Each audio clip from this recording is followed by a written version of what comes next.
ਸਤਿ ਸ਼੍ਰੀ ਅਕਾਲ। ਤੁਸੀਂ ਦੇਖ ਰਹੇ ਹੋ ਵਿਜ਼ਨ ਪੰਜਾਬ ਟੀਵੀ। ਮੈਂ ਹਾਂ ਮੋਹਿਤ ਰੁੱਬਲ। ਪ੍ਰੋਗਰਾਮ ਇਲੈਕਸ਼ਨ ਆਰ ਲੈ ਕੇ ਇੱਕ ਵਾਰ ਫੇਰ ਤੁਹਾਡੇ ਸਾਹਮਣੇ ਮੈਂ ਹਾਜ਼ਰ ਹੋ ਗਿਆ।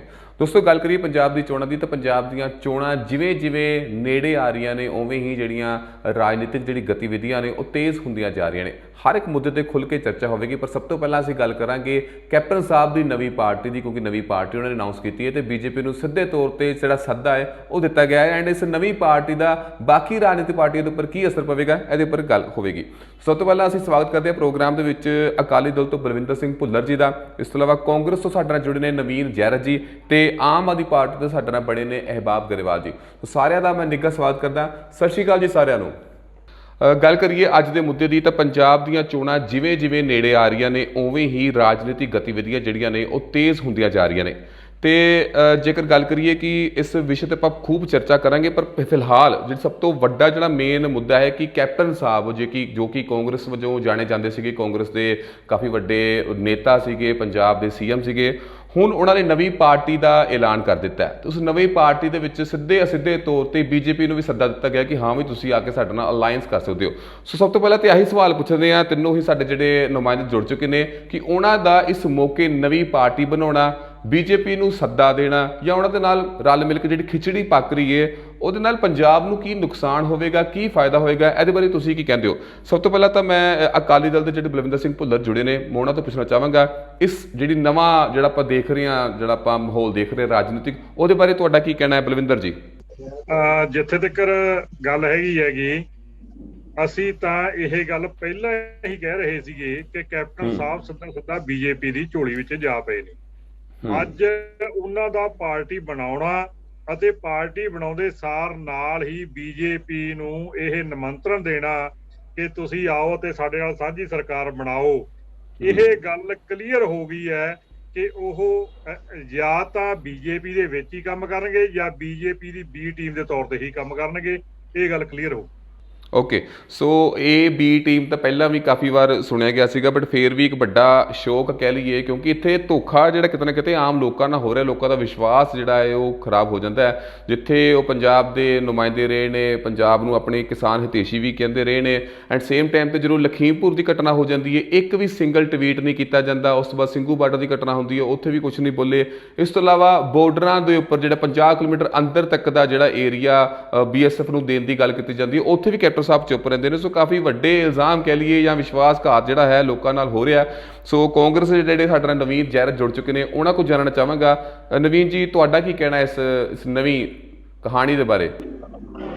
ਜੀ ਬ੍ਰਦਰ, ਇਸ ਤਰ੍ਹਾਂ ਹੈ ਵੀ ਕੈਪਟਨ ਸਾਹਿਬ ਦੇਖੋ, ਅਸੀਂ ਤਾਂ ਅੱਜ ਵੀ ਚਾਹੁੰਦੇ ਹਾਂ ਕਿ ਕਾਂਗਰਸ ਦੇ ਇੱਕ ਮਾਰਗਦਰਸ਼ਕ ਦੇ ਤੌਰ ਤੇ ਬਣੇ ਰਹਿਣ ਸਾਡੇ ਨਾਲ, ਔਰ ਬਹੁਤ ਅੱਛਾ ਰਹੇਗਾ। ਔਰ ਕੈਪਟਨ ਸਾਹਿਬ ਦੀ ਹੁਣ ਏਜ ਨਵੀਆਂ ਪਾਰਟੀਆਂ ਬਣਾਉਣ ਵਾਲੀ ਨਹੀਂ ਹੈ। ਜੇ ਹੁਣ ਉਹ ਨਵੀਂ ਪਾਰਟੀ ਅੱਜ ਇਸ ਉਮਰ ਦੇ ਵਿੱਚ ਵੀ ਬਣਾਉਣ ਜਾ ਰਹੇ, ਦਾ ਮਤਲਬ ਕੁਝ ਏਜੰਡਾ ਕੁਝ ਹੋਰ ਹੈ ਉਹਦੇ ਪਿੱਛੇ, ਕਿਉਂਕਿ ਕੋਈ ਉਸ ਚੀਜ਼ ਦੀ ਜ਼ਰੂਰਤ ਨਹੀਂ। ਕੋਈ ਪੰਜਾਬ ਦੇ ਲੋਕ ਡਿਮਾਂਡ ਕਰਨ ਕਿ ਕੈਪਟਨ ਸਾਹਿਬ ਨੂੰ ਅੱਗੇ ਆਉਣਾ ਚਾਹੀਦਾ, ਪਾਰਟੀ ਬਣਾਉਣੀ ਚਾਹੀਦੀ ਹੈ, ਫਿਰ ਗੱਲ ਅਲੱਗ ਹੈ। ਪੰਜਾਬ ਦੇ ਤਾਂ ਮੇਰਾ ਖਿਆਲ ਇੱਕ ਵੀ ਮੈਂ ਬੰਦੇ ਦੀ ਆਵਾਜ਼ ਨਹੀਂ ਸੁਣੀ ਜਿਹਨੇ ਕੈਪਟਨ ਸਾਹਿਬ ਨੂੰ ਕਿਹਾ ਹੋਵੇ। ਵਿਧਾਇਕਾਂ ਤੇ ਐਮਪੀਆਂ ਦੀ ਤਾਂ ਗੱਲ ਛੱਡ ਦਈਏ, ਤੇ ਜਿਹਨੇ ਜਨਤਾ ਚੋਂ, ਆਮ ਜਨਤਾ ਚੋਂ ਕਿਸੇ ਨੇ ਕਿਹਾ ਹੋਵੇ ਵੀ ਕੈਪਟਨ ਸਾਹਿਬ ਨੂੰ ਨਵੀਂ ਪਾਰਟੀ ਹੁਣ ਬਣਾ ਲੈਣੀ ਚਾਹੀਦੀ ਹੈ। ਪਰ ਹਾਲਾਤ ਹੁਣ ਕੈਪਟਨ ਸਾਹਿਬ ਦੇ ਇਹ ਵੀ ਸੋਚਣ ਵਾਲੀ ਗੱਲ ਹੈ ਕਿ ਕੈਪਟਨ ਸਾਹਿਬ ਆਪਣੀ ਐਗਜ਼ਿਸਟੈਂਸ ਆਪਣੀ ਗਵਾਉਣੀ ਨਹੀਂ ਚਾਹੁੰਦੇ, ਆਪਣੀ ਹੋਂਦ ਨੂੰ ਜਿਹੜਾ ਉਹ ਖੜਾ ਰੱਖਣਾ ਚਾਹੁੰਦੇ। ਪਰ ਮੈਨੂੰ ਉਹ ਟਾਈਮ ਯਾਦ ਹੈ ਕਿ ਕੈਪਟਨ ਸਾਹਿਬ ਅੱਗੇ ਵੀ ਆਜ਼ਾਦ ਹੋਏ ਸੀ, ਆਜ਼ਾਦ ਤੌਰ ਤੇ ਲੜੇ ਸੀ, ਵੱਖ ਪਾਰਟੀ ਬਣਾਈ ਸੀ। ਮੇਰੇ ਕਹਿਣ ਦਾ ਮਤਲਬ ਆਜ਼ਾਦ ਹੋਣ ਦਾ ਮਤਲਬ ਮੈਂ ਇਹ ਨਹੀਂ ਕਹਿੰਦਾ ਆਜ਼ਾਦ ਦੇ ਤੌਰ ਤੇ ਲੜੇ ਸੀ, ਮਤਲਬ ਇਹ ਵੱਖ ਪਾਰਟੀ ਬਣਾਈ ਸੀ। ਔਰ ਮੇਰਾ ਖਿਆਲ 2000 ਤੋਂ ਵੀ ਘੱਟ ਵੋਟ ਉਹਨਾਂ ਨੂੰ ਉਦੋਂ ਮਿਲੇ ਸੀਗੇ ਕੈਪਟਨ ਸਾਹਿਬ ਨੂੰ, ਜਦੋਂ ਪ੍ਰੇਮ ਸਿੰਘ ਚੰਦੂ ਮਾਜਰਾ ਜੀ ਨੇ ਉਹਨਾਂ ਨੂੰ ਬੁਰੀ ਤਰ੍ਹਾਂ ਹਰਾਇਆ ਸੀਗਾ। ਬਟ ਅੱਜ ਪੰਜਾਬ ਦੀ ਜਨਤਾ ਦੀ ਕੀ ਆਵਾਜ਼ ਹੈ? ਪੰਜਾਬ ਲਈ ਇੰਪੋਰਟੈਂਟ ਉਹ ਆ ਜਿਹੜੀ ਜਨਤਾ ਵੋਟਰ ਹੈ। ਮੈਂ ਵੀ ਅਨਾਉਂਸ ਕਰ ਦਿੰਦਾ ਕਿ ਮੈਂ ਅਲੱਗ ਪਾਰਟੀ ਬਣਾਉਂਗਾ, ਦੂਸਰਾ ਕਰ ਦੇਗਾ। ਠੀਕ ਹੈ, ਕੈਪਟਨ ਸਾਹਿਬ ਇੱਕ ਸਾਡੇ ਮੁੱਖ ਮੰਤਰੀ ਦਾ ਇੱਕ ਵੱਡਾ ਚਿਹਰਾ ਸੀ ਪੰਜਾਬ ਦਾ, ਪਰ ਅੱਜ ਦੀ ਹਾਲਾਤ ਕਿਉਂ ਬਣੇ ਕਿ ਕੈਪਟਨ ਸਾਹਿਬ ਨੂੰ ਮੁੱਖ ਮੰਤਰੀ ਤੋਂ ਹਟਾਉਣਾ ਪਿਆ ਜਾਂ ਮੁੱਖ ਮੰਤਰੀ ਦੀ ਕੁਰਸੀ ਉਹਨਾਂ ਨੂੰ ਛੱਡਣੀ ਪਈ? ਅੱਜ ਉਹ ਸੋਚ ਵਿਚਾਰ ਦੀ ਗੱਲ ਹੈ। ਮੇਰਾ ਖਿਆਲ ਜਨਤਾ ਆਪਣਾ ਫੈਸਲਾ ਆਉਣ ਵਾਲੀਆਂ ਚੋਣਾਂ 'ਚ ਦੇ ਦੇਗੀ, ਪਰ ਉਹ ਸਭ ਦੇ ਸਾਹਮਣੇ ਹੋਏਗਾ। ਨਹੀਂ, ਵਾਕਈ ਜਨਤਾ ਤਾਂ ਆਪਣਾ ਫੈਸਲਾ ਜ਼ਰੂਰ ਸੁਣਾਏਗੀ, ਜਨਤਾ ਆਪਣੇ ਇੱਕ ਵਧੀਆ ਲੀਡਰ ਨੂੰ ਜ਼ਰੂਰ ਅੱਗੇ ਲਿਆਉਣਾ ਚਾਹੇਗੀ। ਪਰ ਉਸ ਟਾਈਮ ਜਦੋਂ ਲਿਆਂਦਾ ਸੀਗਾ ਉਹਨਾਂ ਨੇ ਵੀ ਇੱਕ ਵਿਸ਼ਵਾਸ ਜਗਾ ਦਿੱਤਾ ਸੀਗਾ ਕਿ ਹਾਂ ਵੀ ਪੰਜਾਬ ਨੂੰ ਤਰੱਕੀ ਦੀ ਰਾਹ 'ਤੇ ਲਿਆਂਦਾ ਜਾਵੇਗਾ, ਕਾਫੀ ਚੀਜ਼ਾਂ ਕੀਤੀਆਂ ਵੀ, no doubt. But same time 'ਤੇ ਜਦੋਂ ਕਿਸਾਨੀ ਅੰਦੋਲਨ ਸ਼ੁਰੂ ਹੋ ਜਾਂਦਾ ਉਦੋਂ ਵੱਖਰਾ ਪ੍ਰੈਸ਼ਰ ਕੈਪਟਨ ਸਾਹਿਬ 'ਤੇ ਦੇਖਣ ਨੂੰ ਮਿਲਿਆ, ਕਿਉਂਕਿ ਇੱਕ ਦਿਨ ਸਟੇਟਮੈਂਟ ਹੋਰ ਹੁੰਦੀ ਸੀ, ਦੂਜੇ ਦਿਨ ਸਟੇਟਮੈਂਟ ਬਦਲ ਦਿੱਤੀ ਜਾਂਦੀ ਸੀ। ਉਦੋਂ ਤੋਂ ਹੀ ਜਿਹੜੇ ਸਾਡੇ ਸਿਆਸੀ ਜਿਹੜੇ ਸਿਆਸਤਦਾਨ ਜਿਹੜੇ ਨੇ ਉਹਨਾਂ ਨੇ ਕਹਿਣਾ ਸ਼ੁਰੂ ਕਰ ਦਿੱਤਾ ਸੀਗਾ ਕਿ ਹਾਂ ਵੀ ਕੁਝ ਹੋਰ ਖਿਚੜੀ ਪੱਕ ਰਹੀ ਹੈ, ਕੋਈ ਹੋਰ ਕਹਾਣੀ ਜਿਹੜੀ ਹੈ ਕੈਪਟਨ ਸਾਹਿਬ ਦੀ ਬੀਜੇਪੀ ਦੇ ਨਾਲ ਚੱਲ ਰਹੀ ਹੈ। ਸੋ ਲੋਕਾਂ ਨੂੰ, ਜਿਵੇਂ ਮੈਂ ਪਹਿਲਾਂ ਵੀ ਕਿਹਾ, ਕਿ ਲੋਕਾਂ ਨੂੰ ਚੰਗਾ ਜਿਹੜਾ ਮੈਂ ਕਹਿੰਦਾ ਵਿਸ਼ਵਾਸਘਾਤ ਜਿਹੜਾ ਹੈ ਉਹਨਾਂ ਨਾਲ ਹੋਇਆ। ਇਸ ਤੋਂ ਇਲਾਵਾ ਮੈਂ ਹੁਣ ਪੁੱਛਾਂਗਾ ਅਹਿਬਾਬ ਗਰੇਵਾਲ ਜੀ ਤੋਂ। ਗਰੇਵਾਲ ਸਾਹਿਬ, ਤੁਸੀਂ ਕੀ ਕਹਿੰਦੇ ਹੋ ਕਿ ਇਸ ਪੂਰੀ ਘਟਨਾ ਦੇ ਬਾਰੇ, ਇਸ ਪੂਰੇ ਵਾਕਿਆ ਦੇ ਬਾਰੇ? ਕਿਉਂਕਿ ਹੁਣ ਸੱਦਾ ਦਿੱਤਾ ਗਿਆ, ਸਿੱਧੇ ਤੌਰ ਤੇ ਹੱਥ ਨਹੀਂ ਮਿਲਾਇਆ ਜਾ ਰਿਹਾ, ਪਰ ਭਾਵੇਂ ਪਿੱਛੋਂ ਮੋੜ ਕੇ ਹੱਥ ਮਿਲਾਇਆ ਜਾ ਰਿਹਾ, ਪਰ ਯੈਸ, ਹੱਥ ਜ਼ਰੂਰ ਮਿਲਾਇਆ ਜਾ ਰਿਹਾ ਬੀਜੇਪੀ ਦੇ ਨਾਲ। ਗਰੇਵਾਲ ਸਾਹਿਬ। ਮੋਹਿਤ ਜੀ ਦੇਖੋ, ਸਾਨੂੰ ਬਹੁਤ ਦੇਰ ਦਾ ਕਲੀਅਰ ਸੀ, ਅਸੀਂ ਸ਼ੁਰੂ ਤੋਂ ਇੱਕੋ ਗੱਲ ਕਹਿੰਦੇ ਸੀ ਕਿ ਮਿਲੀ ਭੁਗਤ ਹੈ। ਗੱਲ ਤਾਂ ਇਹ ਹੈ ਕਿ 700 ਲੋਕਾਂ ਦੀ ਸ਼ਹਾਦਤ ਕਿਉਂ ਹੋਣ ਦੇਣੀ ਸੀ ਜੇ ਕੈਪਟਨ ਸਾਹਿਬ ਦਾ ਇਹੋ ਜਿਹਾ ਸਿਸਟਮ ਸੀਗਾ ਉਹਨਾਂ ਦੇ ਨਾਲ। ਹੁਣ ਗੱਲ ਇਹ ਹੈ ਕਿ ਕੈਪਟਨ ਸਾਹਿਬ ਬੀਜੇਪੀ ਦੇ ਸਮਰਥਨ ਨਾਲ ਇੱਕ ਫਰੰਟ ਬਣਾਉਣ ਦੀ ਕੋਸ਼ਿਸ਼ ਕਰ ਰਹੇ ਪੰਜਾਬ 'ਚ। ਪਰ ਕੱਲ ਮੈਂ ਹਰਚਰਨ ਬੈਂਸ ਸਾਹਿਬ, ਜਿਹੜੇ ਬਾਦਲ ਸਾਹਿਬ ਦੇ ਮੀਡੀਆ ਐਡਵਾਈਜ਼ਰ ਨੇ, ਮੈਂ ਉਹਨਾਂ ਦਾ ਵੀ ਬਿਆਨ ਸੁਣ ਰਿਹਾ ਸੀ। ਉਹਨਾਂ ਨੇ ਵੀ ਇੱਕ ਨੈਸ਼ਨਲ ਚੈਨਲ ਤੇ ਕਿਹਾ, ਜਦੋਂ ਉਹਨਾਂ ਨੂੰ ਪੁੱਛਿਆ ਗਿਆ ਕਿ ਕੀ ਤੁਸੀਂ ਕੈਪਟਨ ਸਾਹਿਬ ਤੇ ਬੀਜੇਪੀ ਦੇ ਫਰੰਟ ਨਾਲ ਹੋਣਗੇ, ਤੇ ਉਹ ਕਹਿੰਦੇ ਵੀ ਦੇਖੋ, ਸਾਡੀ ਤਾਂ ਲੜਾਈ ਸਿਰਫ ਫਾਰਮ ਲਾਜ਼ ਦੀ ਸੀਗੀ। ਜੇ ਕਿਸੇ ਕਾਨੂੰਨ ਪਿੱਛੇ ਚਲੇ ਜਾਂਦੇ ਤਾਂ ਬੀਜੇਪੀ ਤਾਂ ਸਾਡੇ ਸ਼ੁਰੂ ਤੋਂ ਭਾਈਵਾਲ ਰਹੇ ਆ। ਸੋ ਮੋਹਿਤ ਜੀ, ਇੱਥੇ ਸਪਸ਼ਟ ਇਹ ਹੁੰਦਾ ਹੈ ਕਿ ਇੱਕ ਬੜੀ ਖਿਚੜੀ ਪੱਕੀ ਹੋਈ ਸੀ। ਜਿਹੜਾ ਕਹਿੰਦੇ ਸੀਗੇ ਕਿ ਬਾਦਲ ਗਵਰਨਮੈਂਟ ਚਲਾ ਰਹੇ ਹੈ, ਕੈਪਟਨ ਸਾਹਿਬ ਵੇਲੇ ਉਹੀ ਚਲਾ ਰਹੇ ਸੀਗੇ। ਇੱਕ ਖਿਚੜੀ ਪੱਕੀ ਸੀ, ਉਹ ਸਾਜ਼ਿਸ਼ ਦੇ ਤਹਿਤ ਇਹ ਸਾਰਾ ਕੰਮ ਕਰਵਾਇਆ ਗਿਆ। ਜਿਹੜਾ ਵੀ ਕੋਈ ਵਾਕਿਆ ਹੁੰਦਾ, ਕੁਝ ਵੀ ਹੁੰਦਾ, ਉਹਨੂੰ ਆਪਾਂ ਜੇ ਆਈਸੋਲੇਸ਼ਨ 'ਚ ਦੇਖਾਂਗੇ ਗੱਲ ਹੋ ਰਿਹਾ, ਪਰ ਜੇ ਤੁਸੀਂ ਵੱਡੀ ਪਿਕਚਰ ਦੇਖੋਗੇ ਤੁਹਾਨੂੰ ਪਤਾ ਲੱਗੂਗਾ ਕਿ ਕਿਸ ਪ੍ਰਕਾਰ ਨਾਲ ਇਹ ਸਾਰੀ ਚੀਜ਼ ਪਲਾਨ ਕਰਕੇ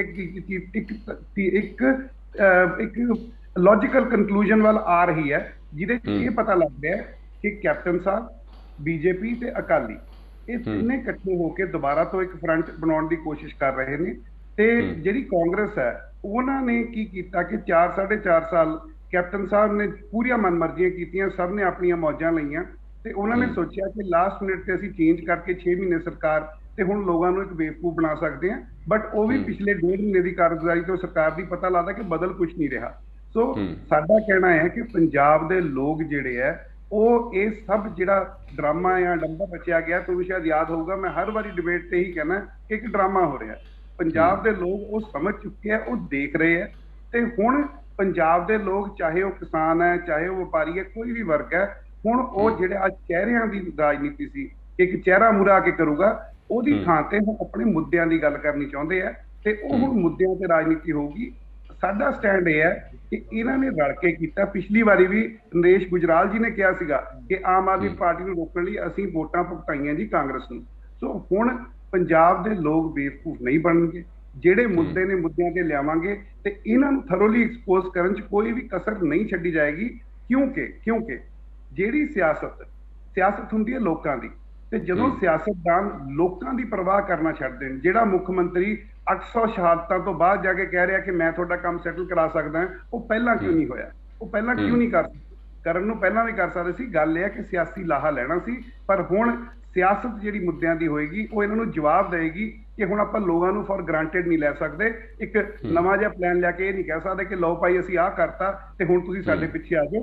ਹੁਣ ਪੰਜਾਬ ਦੇ ਲੋਕ ਉਸ ਝਾਂਸੇ 'ਚ ਆਉਣ ਵਾਲੇ ਨਹੀਂ, ਤੇ ਇਹਨਾਂ ਨੂੰ ਐਕਸਪੋਜ਼ ਹੋਣ ਲਈ ਥੋੜਾ ਜਿਹਾ ਟਾਈਮ ਲੱਗਿਆ। ਬਟ ਜੋ ਅਸੀਂ ਕਹਿ ਰਹੇ ਸੀ ਸੱਚ ਸਾਹਮਣੇ ਆ ਗਿਆ। ਤੁਸੀਂ ਅੱਜ ਮੇਰੇ ਤੋਂ ਔਨ ਰਿਕਾਰਡ ਲੈ ਲਓ, ਕੈਪਟਨ ਸਾਹਿਬ ਇਹ ਕਰਦੇ ਆ, ਜੇ ਬੀਜੇਪੀ ਨਾਲ ਕੋਈ ਸਾਂਠ-ਗਾਂਠ ਕਰਦੇ ਆ, ਜੇ ਆਉਂਦੇ ਆ, ਤਾਂ ਅਕਾਲੀ ਦਲ ਵੀ ਨਾਲ ਜਾਊਗਾ। ਮੈਂ ਤੁਹਾਨੂੰ ਅੱਜ ਲਿਖਿਤ ਰੂਪ 'ਚ ਦੇਣ ਨੂੰ ਤਿਆਰ।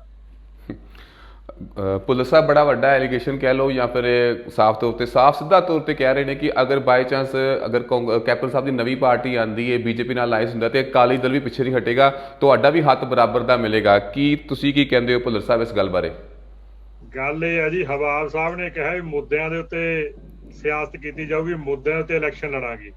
ਕਿਹੜੇ ਮੁੱਦਿਆਂ ਦੀ ਗੱਲ ਕਰਦੇ ਆ? ਉਹੀ ਮੁੱਦੇ ਜਿਹੜੇ ਪਿਛਲੀ ਵਾਰ ਇਹਨਾਂ ਨੇ ਸਾਡੇ ਤੇ ਝੂਠੇ ਇਲਜ਼ਾਮ ਲਗਾ ਕੇ ਉਹਨਾਂ ਨੂੰ ਇਹ ਮੁੱਦੇ ਕਹਿੰਦੇ ਆ, ਜਿਨ੍ਹਾਂ ਦੇ ਬਾਅਦ ਦੇ ਵਿੱਚ ਇਹਨਾਂ ਦਾ CM ਆ ਕੇ, ਕੇਜਰੀਵਾਲ ਇਹਨਾਂ ਦੀ ਪ੍ਰਧਾਨ ਪਾਰਟੀ ਦਾ ਹੈੱਡ ਆ ਕੇ ਮਜੀਠੀਆ ਸਾਹਿਬ ਤੋਂ ਮਾਫੀ ਮੰਗ ਗਿਆ, ਉਹਨਾਂ ਨੂੰ ਮੁੱਦੇ ਕਹਿੰਦੇ ਆ।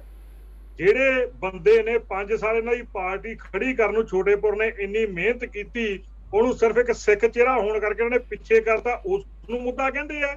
ਜਾਂ ਇਹ ਆਪਣਾ ਦੂਜਾ ਭਗਵੰਤ ਮਾਨ ਨੂੰ ਅਜੇ ਕਹਿ ਰਹੇ ਹੈਗੇ ਕਿ ਸਾਡੇ ਜਿਹੜਾ ਸੀਐਮ ਦੇ ਕੱਦ ਦਾ ਚਿਹਰਾ ਹੀ ਹੈ ਨਹੀਂ, ਜਿਸ ਬੰਦੇ ਨੇ ਪਾਰਟੀ ਵਾਸਤੇ ਇੰਨੀ ਮਿਹਨਤ ਕੀਤੀ, ਉਹਨਾਂ ਨੂੰ ਮੁੱਦਾ ਕਹਿ ਰਹੇ ਆ? ਇਹੋ ਜਿਹੇ ਮੁੱਦਿਆਂ ਤੇ ਇਲੈਕਸ਼ਨ ਲੜਨਗੇ, ਉਹਨਾਂ ਮੁੱਦਿਆਂ ਤੇ ਇਲੈਕਸ਼ਨ ਲੜਨਗੇ ਜਿਹਦੇ ਤੇ ਪੰਜਾਬ ਜਾ ਕੇ ਕਹਿੰਦੇ ਪੰਜਾਬ ਦੇ ਪਾਣੀਆਂ ਦੇ ਉੱਤੇ ਸਿਰਫ ਪੰਜਾਬ ਦਾ ਹੱਕ ਹੈ, ਤੇ ਹਰਿਆਣੇ ਜਾ ਕੇ ਕਹਿੰਦੇ ਹਰਿਆਣੇ ਨੂੰ ਪਾਣੀ ਮਿਲਣਾ ਚਾਹੀਦਾ, ਤੇ ਦਿੱਲੀ ਦੇ ਜਾ ਕੇ ਕਹਿੰਦੇ ਪੰਜਾਬ ਦਾ ਕੋਈ ਹੱਕ ਨਹੀਂ, ਹਰਿਆਣੇ ਤੇ ਦਿੱਲੀ ਨੂੰ ਇਕੱਲੇ ਨੂੰ ਪਾਣੀ ਮਿਲਣਾ ਚਾਹੀਦਾ। ਉਹਨਾਂ ਮੁੱਦਿਆਂ ਤੇ ਇਲੈਕਸ਼ਨ ਲੜਨ ਦੀ ਗੱਲ ਕਰਦੇ ਨੇ ਇਹ।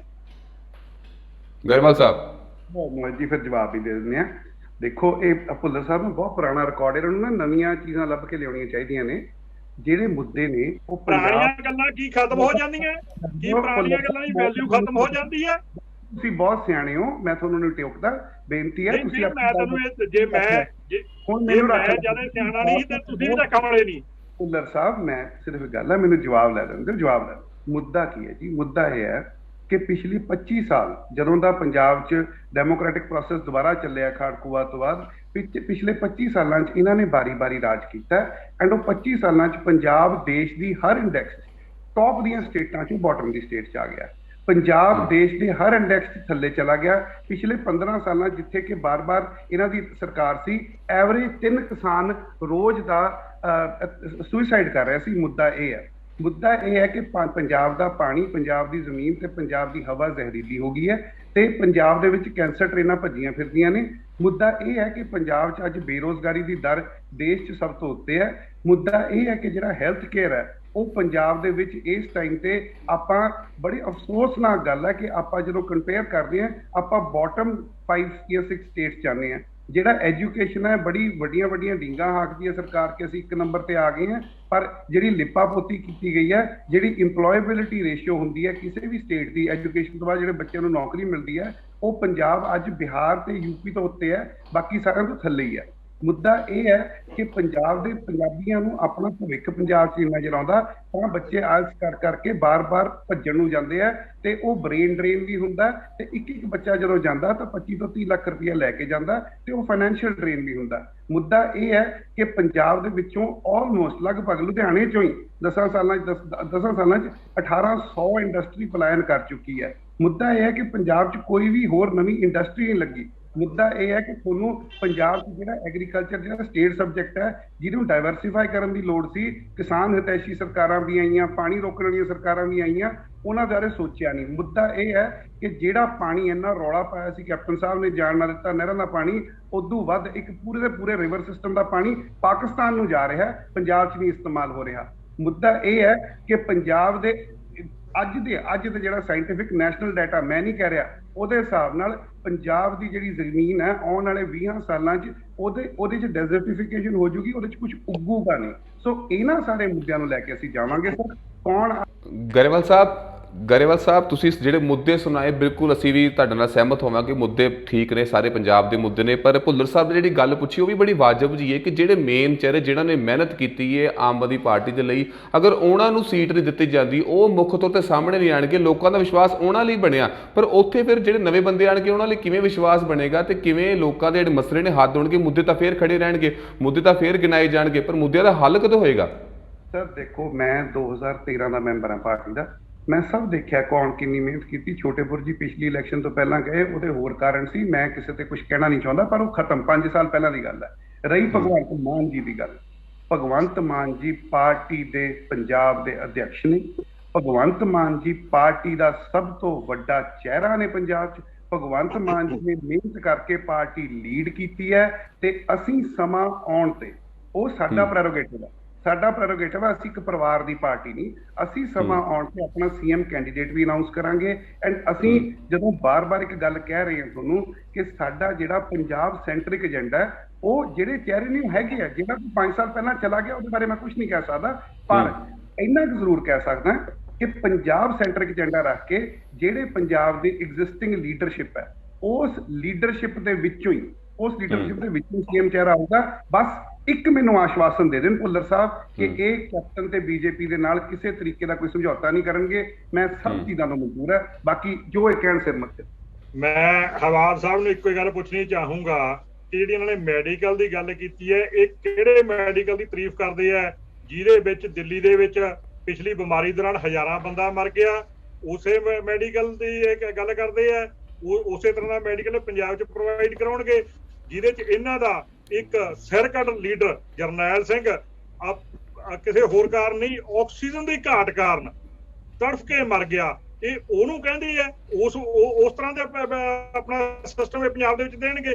ਚਲੋ ਬਾਕੀ ਦੀਆਂ ਗੱਲਾਂ ਕੱਲੇ ਪੁਆਇੰਟ ਤੇ ਗੱਲ ਕਰਨ ਤਾਂ ਕੱਲੇ ਤੇ ਮੈਂ ਕੱਲੇ ਦਾ ਜਵਾਬ ਦੇਵਾਂਗਾ। ਠੀਕ ਹੈ, ਕੋਈ ਨਾ ਭੁੱਲਰ ਸਾਹਿਬ ਕਾਫੀ ਜਵਾਬ ਦੇਣ ਵੀ ਕੀ ਜਰਨੈਲ ਸਿੰਘ ਇਸ ਕਾਰਨ ਨਹੀਂ ਮਰਿਆ, ਕੀ ਇਹ ਕਾਰਨ ਨਹੀਂ ਬਣਿਆ, ਤੇ ਕੀ ਆਪਣਾ ਜਿਹੜਾ ਹੈਗਾ ਦਿੱਲੀ ਦੇ ਵਿੱਚ ਹਜ਼ਾਰਾਂ ਲੋਕ ਨਹੀਂ ਮਰੇ, ਕਿੱਥੇ ਗਈਆਂ ਉਦੋਂ ਇਹਨਾਂ ਦੀਆਂ ਜਿਹੜੀਆਂ ਆਪਣਾ ਖੁੱਲੀਆਂ ਸੀਗੀਆਂ, ਇਹਨਾਂ ਨੇ ਘਰ ਭੁੱਲਰ ਸਾਹਿਬ ਜਿਹੜੀ ਤੁਸੀਂ ਕਰੋਨਾ ਦੀ ਗੱਲ ਕਰ ਰਹੇ ਆ, ਜਿਹੜੀ ਮੈਡੀਕਲ ਏਡ ਦੀ ਤੁਸੀਂ ਗੱਲ ਕਰੀ ਦਿੱਲੀ ਦੀ, ਉਹਦੇ ਬਾਰੇ ਕਾਫੀ ਜਿਹੜੀਆਂ ਚਰਚਾਵਾਂ ਨੇ ਹੋ ਚੁੱਕੀਆਂ ਨੇ। ਫਿਲਹਾਲ ਅਸੀਂ ਪੰਜਾਬ ਦੇ ਮੁੱਦਿਆਂ ਦੀ ਗੱਲ ਕਰ ਰਹੇ ਹਾਂ। ਸੋ ਜੈਰਾ ਸਾਹਿਬ ਤੋਂ ਇੱਕ ਸਵਾਲ ਪੁੱਛਣਾ ਚਾਹਾਂਗਾ। ਜੈਰਾ ਸਾਹਿਬ, ਤੁਹਾਡੇ ਤੇ ਐਲੀਗੇਸ਼ਨ ਇਹ ਵੀ ਹੈ ਕਿ ਤੁਹਾਡੀ ਜਿਹੜੀ ਪਾਰਟੀ ਹੈ, ਕਾਂਗਰਸ ਸਰਕਾਰ ਜਿਹੜੀ ਹੈ ਪੰਜਾਬ ਦੀ, ਉਹ ਸਿਰਫ ਚਿਹਰਿਆਂ ਦੀ ਰਾਜਨੀਤੀ ਕਰ ਰਹੀ ਹੈ। ਦੇਖਿਆ ਜਾਵੇ ਤਾਂ ਕੋਈ ਬਹੁਤਾ ਵੱਡਾ ਫਰਕ ਨਹੀਂ ਹੈ ਚੰਨੀ ਸਾਹਿਬ ਦੇ ਆਉਣ ਤੋਂ ਬਾਅਦ। ਸਿਰਫ ਜਿਹੜੇ ਵੱਡੇ ਪੋਸਟਰ ਸੀਗੇ, ਚਾਹੇ ਬੱਸਾਂ ਤੇ ਲੱਗੇ ਹੋਣ, ਚਾਹੇ ਹੋਰਡਿੰਗਸ ਤੇ ਲੱਗੇ ਹੋਣ, ਉੱਥੇ ਬਸ ਮੁੱਖ ਮੰਤਰੀ ਆਪਣੇ ਪੁਰਾਣੇ ਜਿਹੜੇ ਸੀਗੇ ਕੈਪਟਨ ਅਮਰਿੰਦਰ ਸਿੰਘ, ਉਹਨਾਂ ਦੀ ਸ਼ਕਲ ਹਟਾ ਕੇ ਨਵੇਂ ਚੰਨੀ ਸਾਹਿਬ ਦੀ ਫੋਟੋ ਲੱਗ ਗਈ ਹੈ। 4-5 ਦਿਨ ਦਿਖਾਇਆ ਗਿਆ ਕਿ ਹਾਂ ਵੀ ਲੋਕਾਂ ਦੇ ਸੀਐਮ ਨੇ, ਮਸਲੇ ਹੱਲ ਹੋਣਗੇ, ਪਰ ਮਸਲੇ ਆਉਂਦੇ ਉਹੀ ਖੜੇ ਨੇ, ਹੱਲ ਜਿਹੜੇ ਨੇ ਨਹੀਂ ਹੋ ਰਹੇ ਨੇ। ਸੋ ਚਿਹਰਿਆਂ ਦੀ ਰਾਜਨੀਤੀ ਤੁਹਾਡੀ ਪਾਰਟੀ ਕਰ ਰਹੀ ਹੈ, ਉਹਦੇ ਬਾਰੇ ਕੀ ਕਹਿੰਦੇ ਹੋ? ਇਸ ਤੋਂ ਪਹਿਲਾਂ ਕਿ ਭਾਈ ਸਾਹਿਬ ਮੈਂ ਇਹਦੀ ਗੱਲ ਕਰਾਂ ਕਿ ਕਾਂਗਰਸ ਦੀ ਗੱਲ ਜਿਹੜੀ ਮੈਂ ਜਨਰਲ ਡਿਬੇਟ ਦੇ ਵਿੱਚ ਮੇਰੇ ਚਿਹਰੇ ਤੇ ਜਨਰਲ ਸੀਰੀਅਸਨੈਸ ਹੁੰਦੀ ਹੈ, ਕਿਉਂਕਿ ਅਸੀਂ ਮੁੱਦਿਆਂ ਤੇ ਸੀਰੀਅਸਨੈਸ ਤੇ ਗੱਲ ਕਰ ਰਹੇ ਹਾਂ। ਪਰ ਅੱਜ ਬਾਬ ਗਿੱਲ ਭਾਈ ਸਾਹਿਬ ਜਦੋਂ ਗੱਲ ਕਰ ਰਹੇ ਸੀਗੇ, ਮੇਰੇ ਚਿਹਰੇ ਤੇ ਨਾ ਥੋੜਾ ਜਿਹਾ ਮਜ਼ਾਕੀਆ ਜਿਹਾ ਕੁਦਰਤੀ ਚਿਹਰੇ ਤੇ ਉਹ ਚੀਜ਼ ਆ ਗਈ। ਉਹਦਾ ਮੈਂ ਕਾਰਨ ਦੱਸਦਾ ਕਿ ਆਮ ਆਦਮੀ ਪਾਰਟੀ ਦਾ ਮੈਂ ਇੱਕ ਫਾਊਂਡਰ ਮੈਂਬਰ ਸੀ। ਪਹਿਲੇ 300 ਮੈਂਬਰ ਜਿਨ੍ਹਾਂ ਨੇ ਅਰਵਿੰਦ ਕੇਜਰੀਵਾਲ ਦੇ ਨਾਲ ਬੈਠ ਕੇ ਪਾਰਟੀ ਬਣਾਈ ਸੀ। ਅੱਜ ਵੀ ਇਲੈਕਸ਼ਨ ਕਮਿਸ਼ਨ ਆਫ ਇੰਡੀਆ ਕੋਲ ਮੇਰਾ ਐਫੀਡੇਵਿਟ ਪਿਆ ਹੋਏਗਾ, 299 ਹੋਰ ਲੋਕ, ਤੇ ਇੱਕ ਉਹਨਾਂ ਵਿੱਚੋਂ ਮੈਂ ਵੀ ਸੀਗਾ। ਤੇ ਅਹਿਬਾਬ ਗਿੱਲ ਜੀ ਬੜੇ ਜ਼ੋਰ ਸ਼ੋਰ ਨਾਲ ਕਹਿ ਰਹੇ ਆ ਕਿ ਭਗਵੰਤ ਮਾਨ ਸਾਡਾ ਚਿਹਰਾ ਹੈ। ਪਿਛਲੀ ਵਾਰ ਏਦਾਂ ਛੋਟੇਪੁਰ ਇਹਨਾਂ ਦਾ ਚਿਹਰਾ ਸੀਗੇ। ਇਲੈਕਸ਼ਨ ਆਂਦੇ ਫਿਰ ਇਹਨਾਂ ਨੂੰ ਪੈਸੇ ਵਾਲੇ ਦਿਖਣਗੇ, ਪੈਸੇ ਵਾਲਿਆਂ ਨੂੰ ਟਿਕਟਾਂ ਦੇਣਗੇ, ਵਰਕਰ ਨੂੰ ਕਦੀ ਨਹੀਂ ਪੁੱਛਣਗੇ। ਕਿਉਂਕਿ ਭਗਵੰਤ ਮਾਨ ਨੇ ਵਰਕਰ ਦੇ ਤੌਰ ਤੇ ਕੰਮ ਕੀਤਾ, ਇਸੇ ਕਰਕੇ ਹੁਣ ਘਰ ਬੈਠਾ। ਜਦੋਂ ਕੇਜਰੀਵਾਲ ਹੁਣੀ ਆਉਂਦੇ ਆ ਉਦੋਂ ਜ਼ਰੂਰ ਉਹ ਬਾਹਰ ਨਿਕਲਦਾ, ਕਿਉਂਕਿ ਮਨ ਹੀ ਨਹੀਂ, ਮਨ ਮਾਰ ਦਿੰਦੇ ਆ। ਪਤਾ ਉਹਨਾਂ ਨੂੰ ਪੈਸੇ ਵਾਲਿਆਂ ਨੂੰ ਟਿਕਟਾਂ ਦੇਣੀਆਂ, ਮੁੱਖ ਮੰਤਰੀ ਦਾ ਕੰਮ ਕਰਨ ਵਾਲੇ ਨੇ ਬਣਨਾ ਨਹੀਂ। ਛੋਟੇਪੁਰ ਜੀ ਐਗਜ਼ਾਮਪਲ ਆ, ਆਪਣੇ ਸ਼ਹਿਰਾਂ 'ਚ ਕਈ ਲੋਕ ਐਗਜ਼ਾਮਪਲ ਹੋਣਗੇ। ਇਸੇ ਕਰਕੇ ਇਹ 100 ਸੀਟਾਂ ਚਾਹੁੰਦੇ ਸਿਰਫ 20 ਤੇ ਆ ਗਏ ਸੀਗੇ। ਜਦੋਂ ਪੰਜਾਬ ਦੇ ਵਿੱਚ ਸਰਕਾਰ ਬਣ ਰਹੀ ਲੱਗ ਰਹੀ ਸੀ ਕਿ 20 ਤੇ ਕਿਉਂ ਆਏ। ਦੂਸਰੀ ਗੱਲ, ਹੁਣ ਕਾਂਗਰਸ ਦੇ ਮੁੱਦਿਆਂ ਦੀ ਮੈਂ ਗੱਲ ਕਰ ਲੈਣਾ।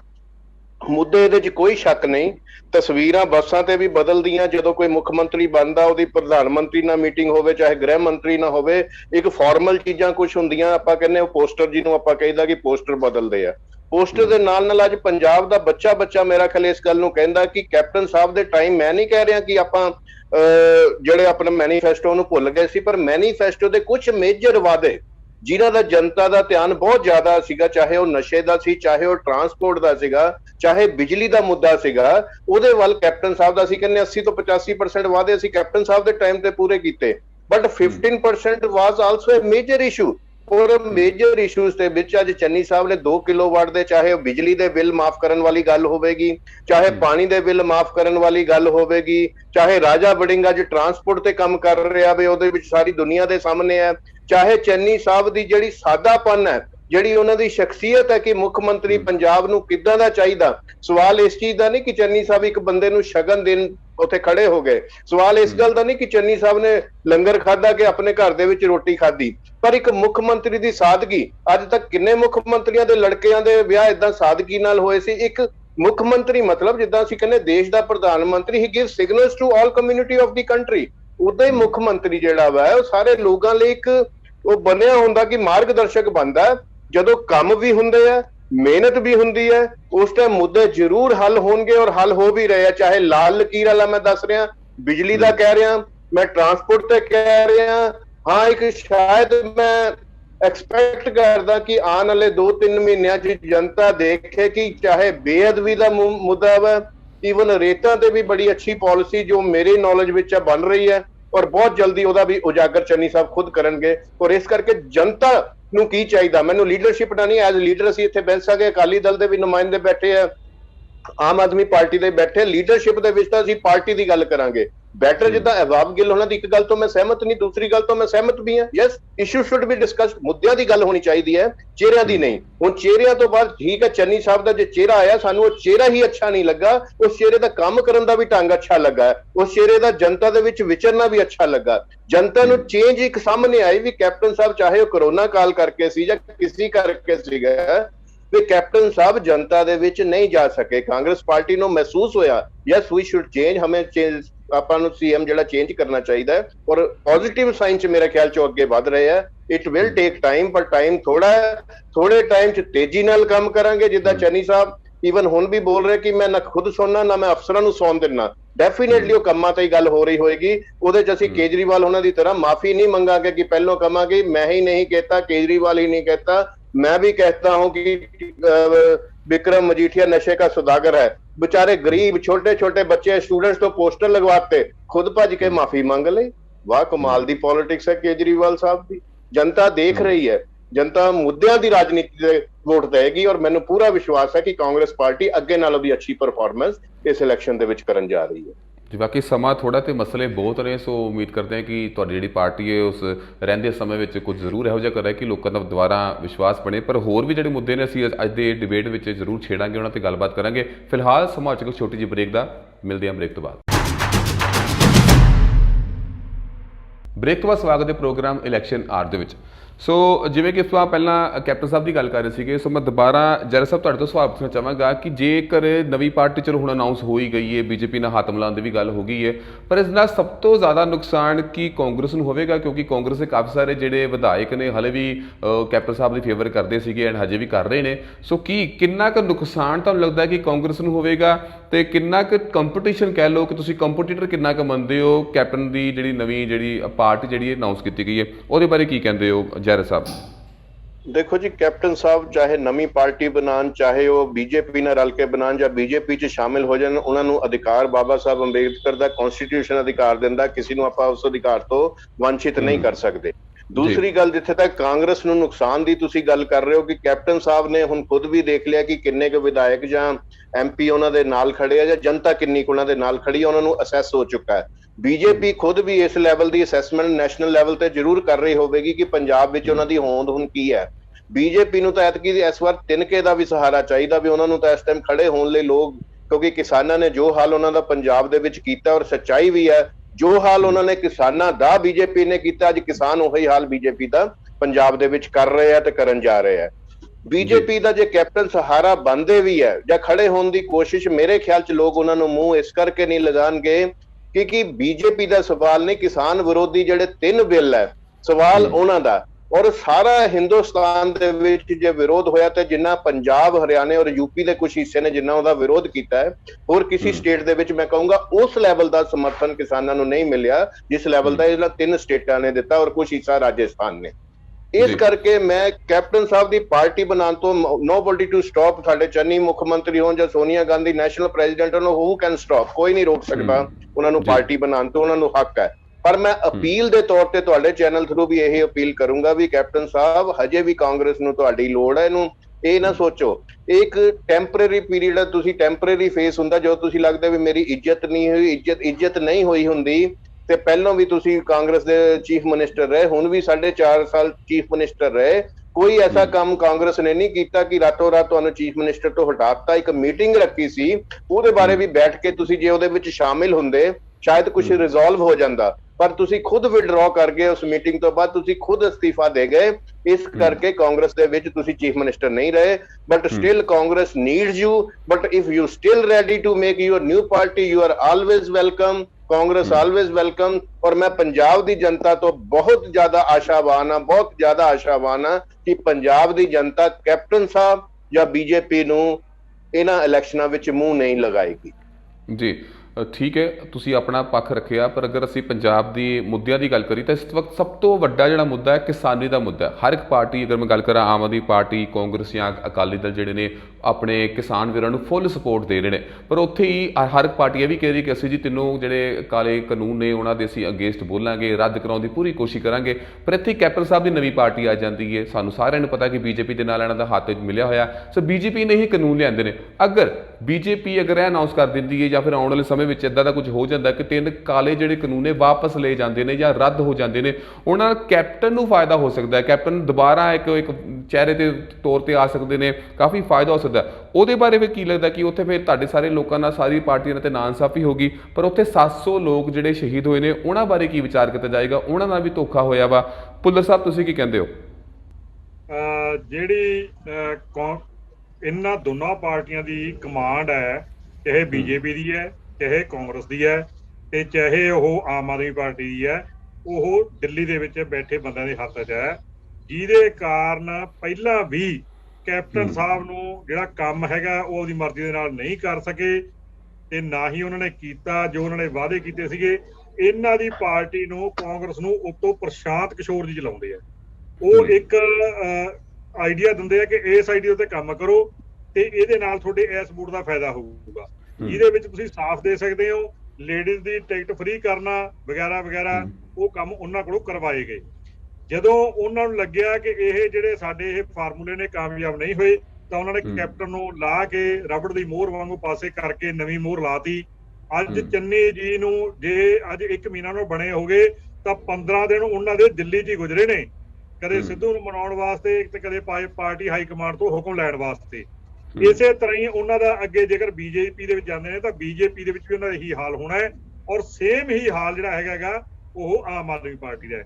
ਆਮ ਆਦਮੀ ਪਾਰਟੀ ਜਦੋਂ ਵੀ ਕੋਈ ਕੰਮ ਕਰਦੀ ਹੈ ਉਦੋਂ ਸੈਂਟਰ ਤੋਂ ਪਰਮਿਸ਼ਨ ਲੈ ਕੇ ਹੀ ਹੋਣਾ ਹੈ। ਜੇਕਰ ਕੋਈ ਨਵਾਂ ਨੁਕਤਾ ਦਿੰਦਾ ਹੈ, ਹਰ ਵਾਰੇ ਕਿਉਂ ਕਹਿੰਦੇ ਨੇ ਜੀ ਇਹ ਤੁਹਾਡੀ ਜਿਹੜੀ ਹੈਗੀ ਗਰੰਟੀ ਆਪਣਾ ਦਿੱਲੀ ਦੇ ਸੀਐਮ ਦੀ ਗਰੰਟੀ ਕਿਉਂ ਹੋਵੇ, ਪੰਜਾਬ ਦੇ ਕਿਸੇ ਆਗੂ ਦੀ ਗਰੰਟੀ ਕਿਉਂ ਨਾ ਹੋਵੇ?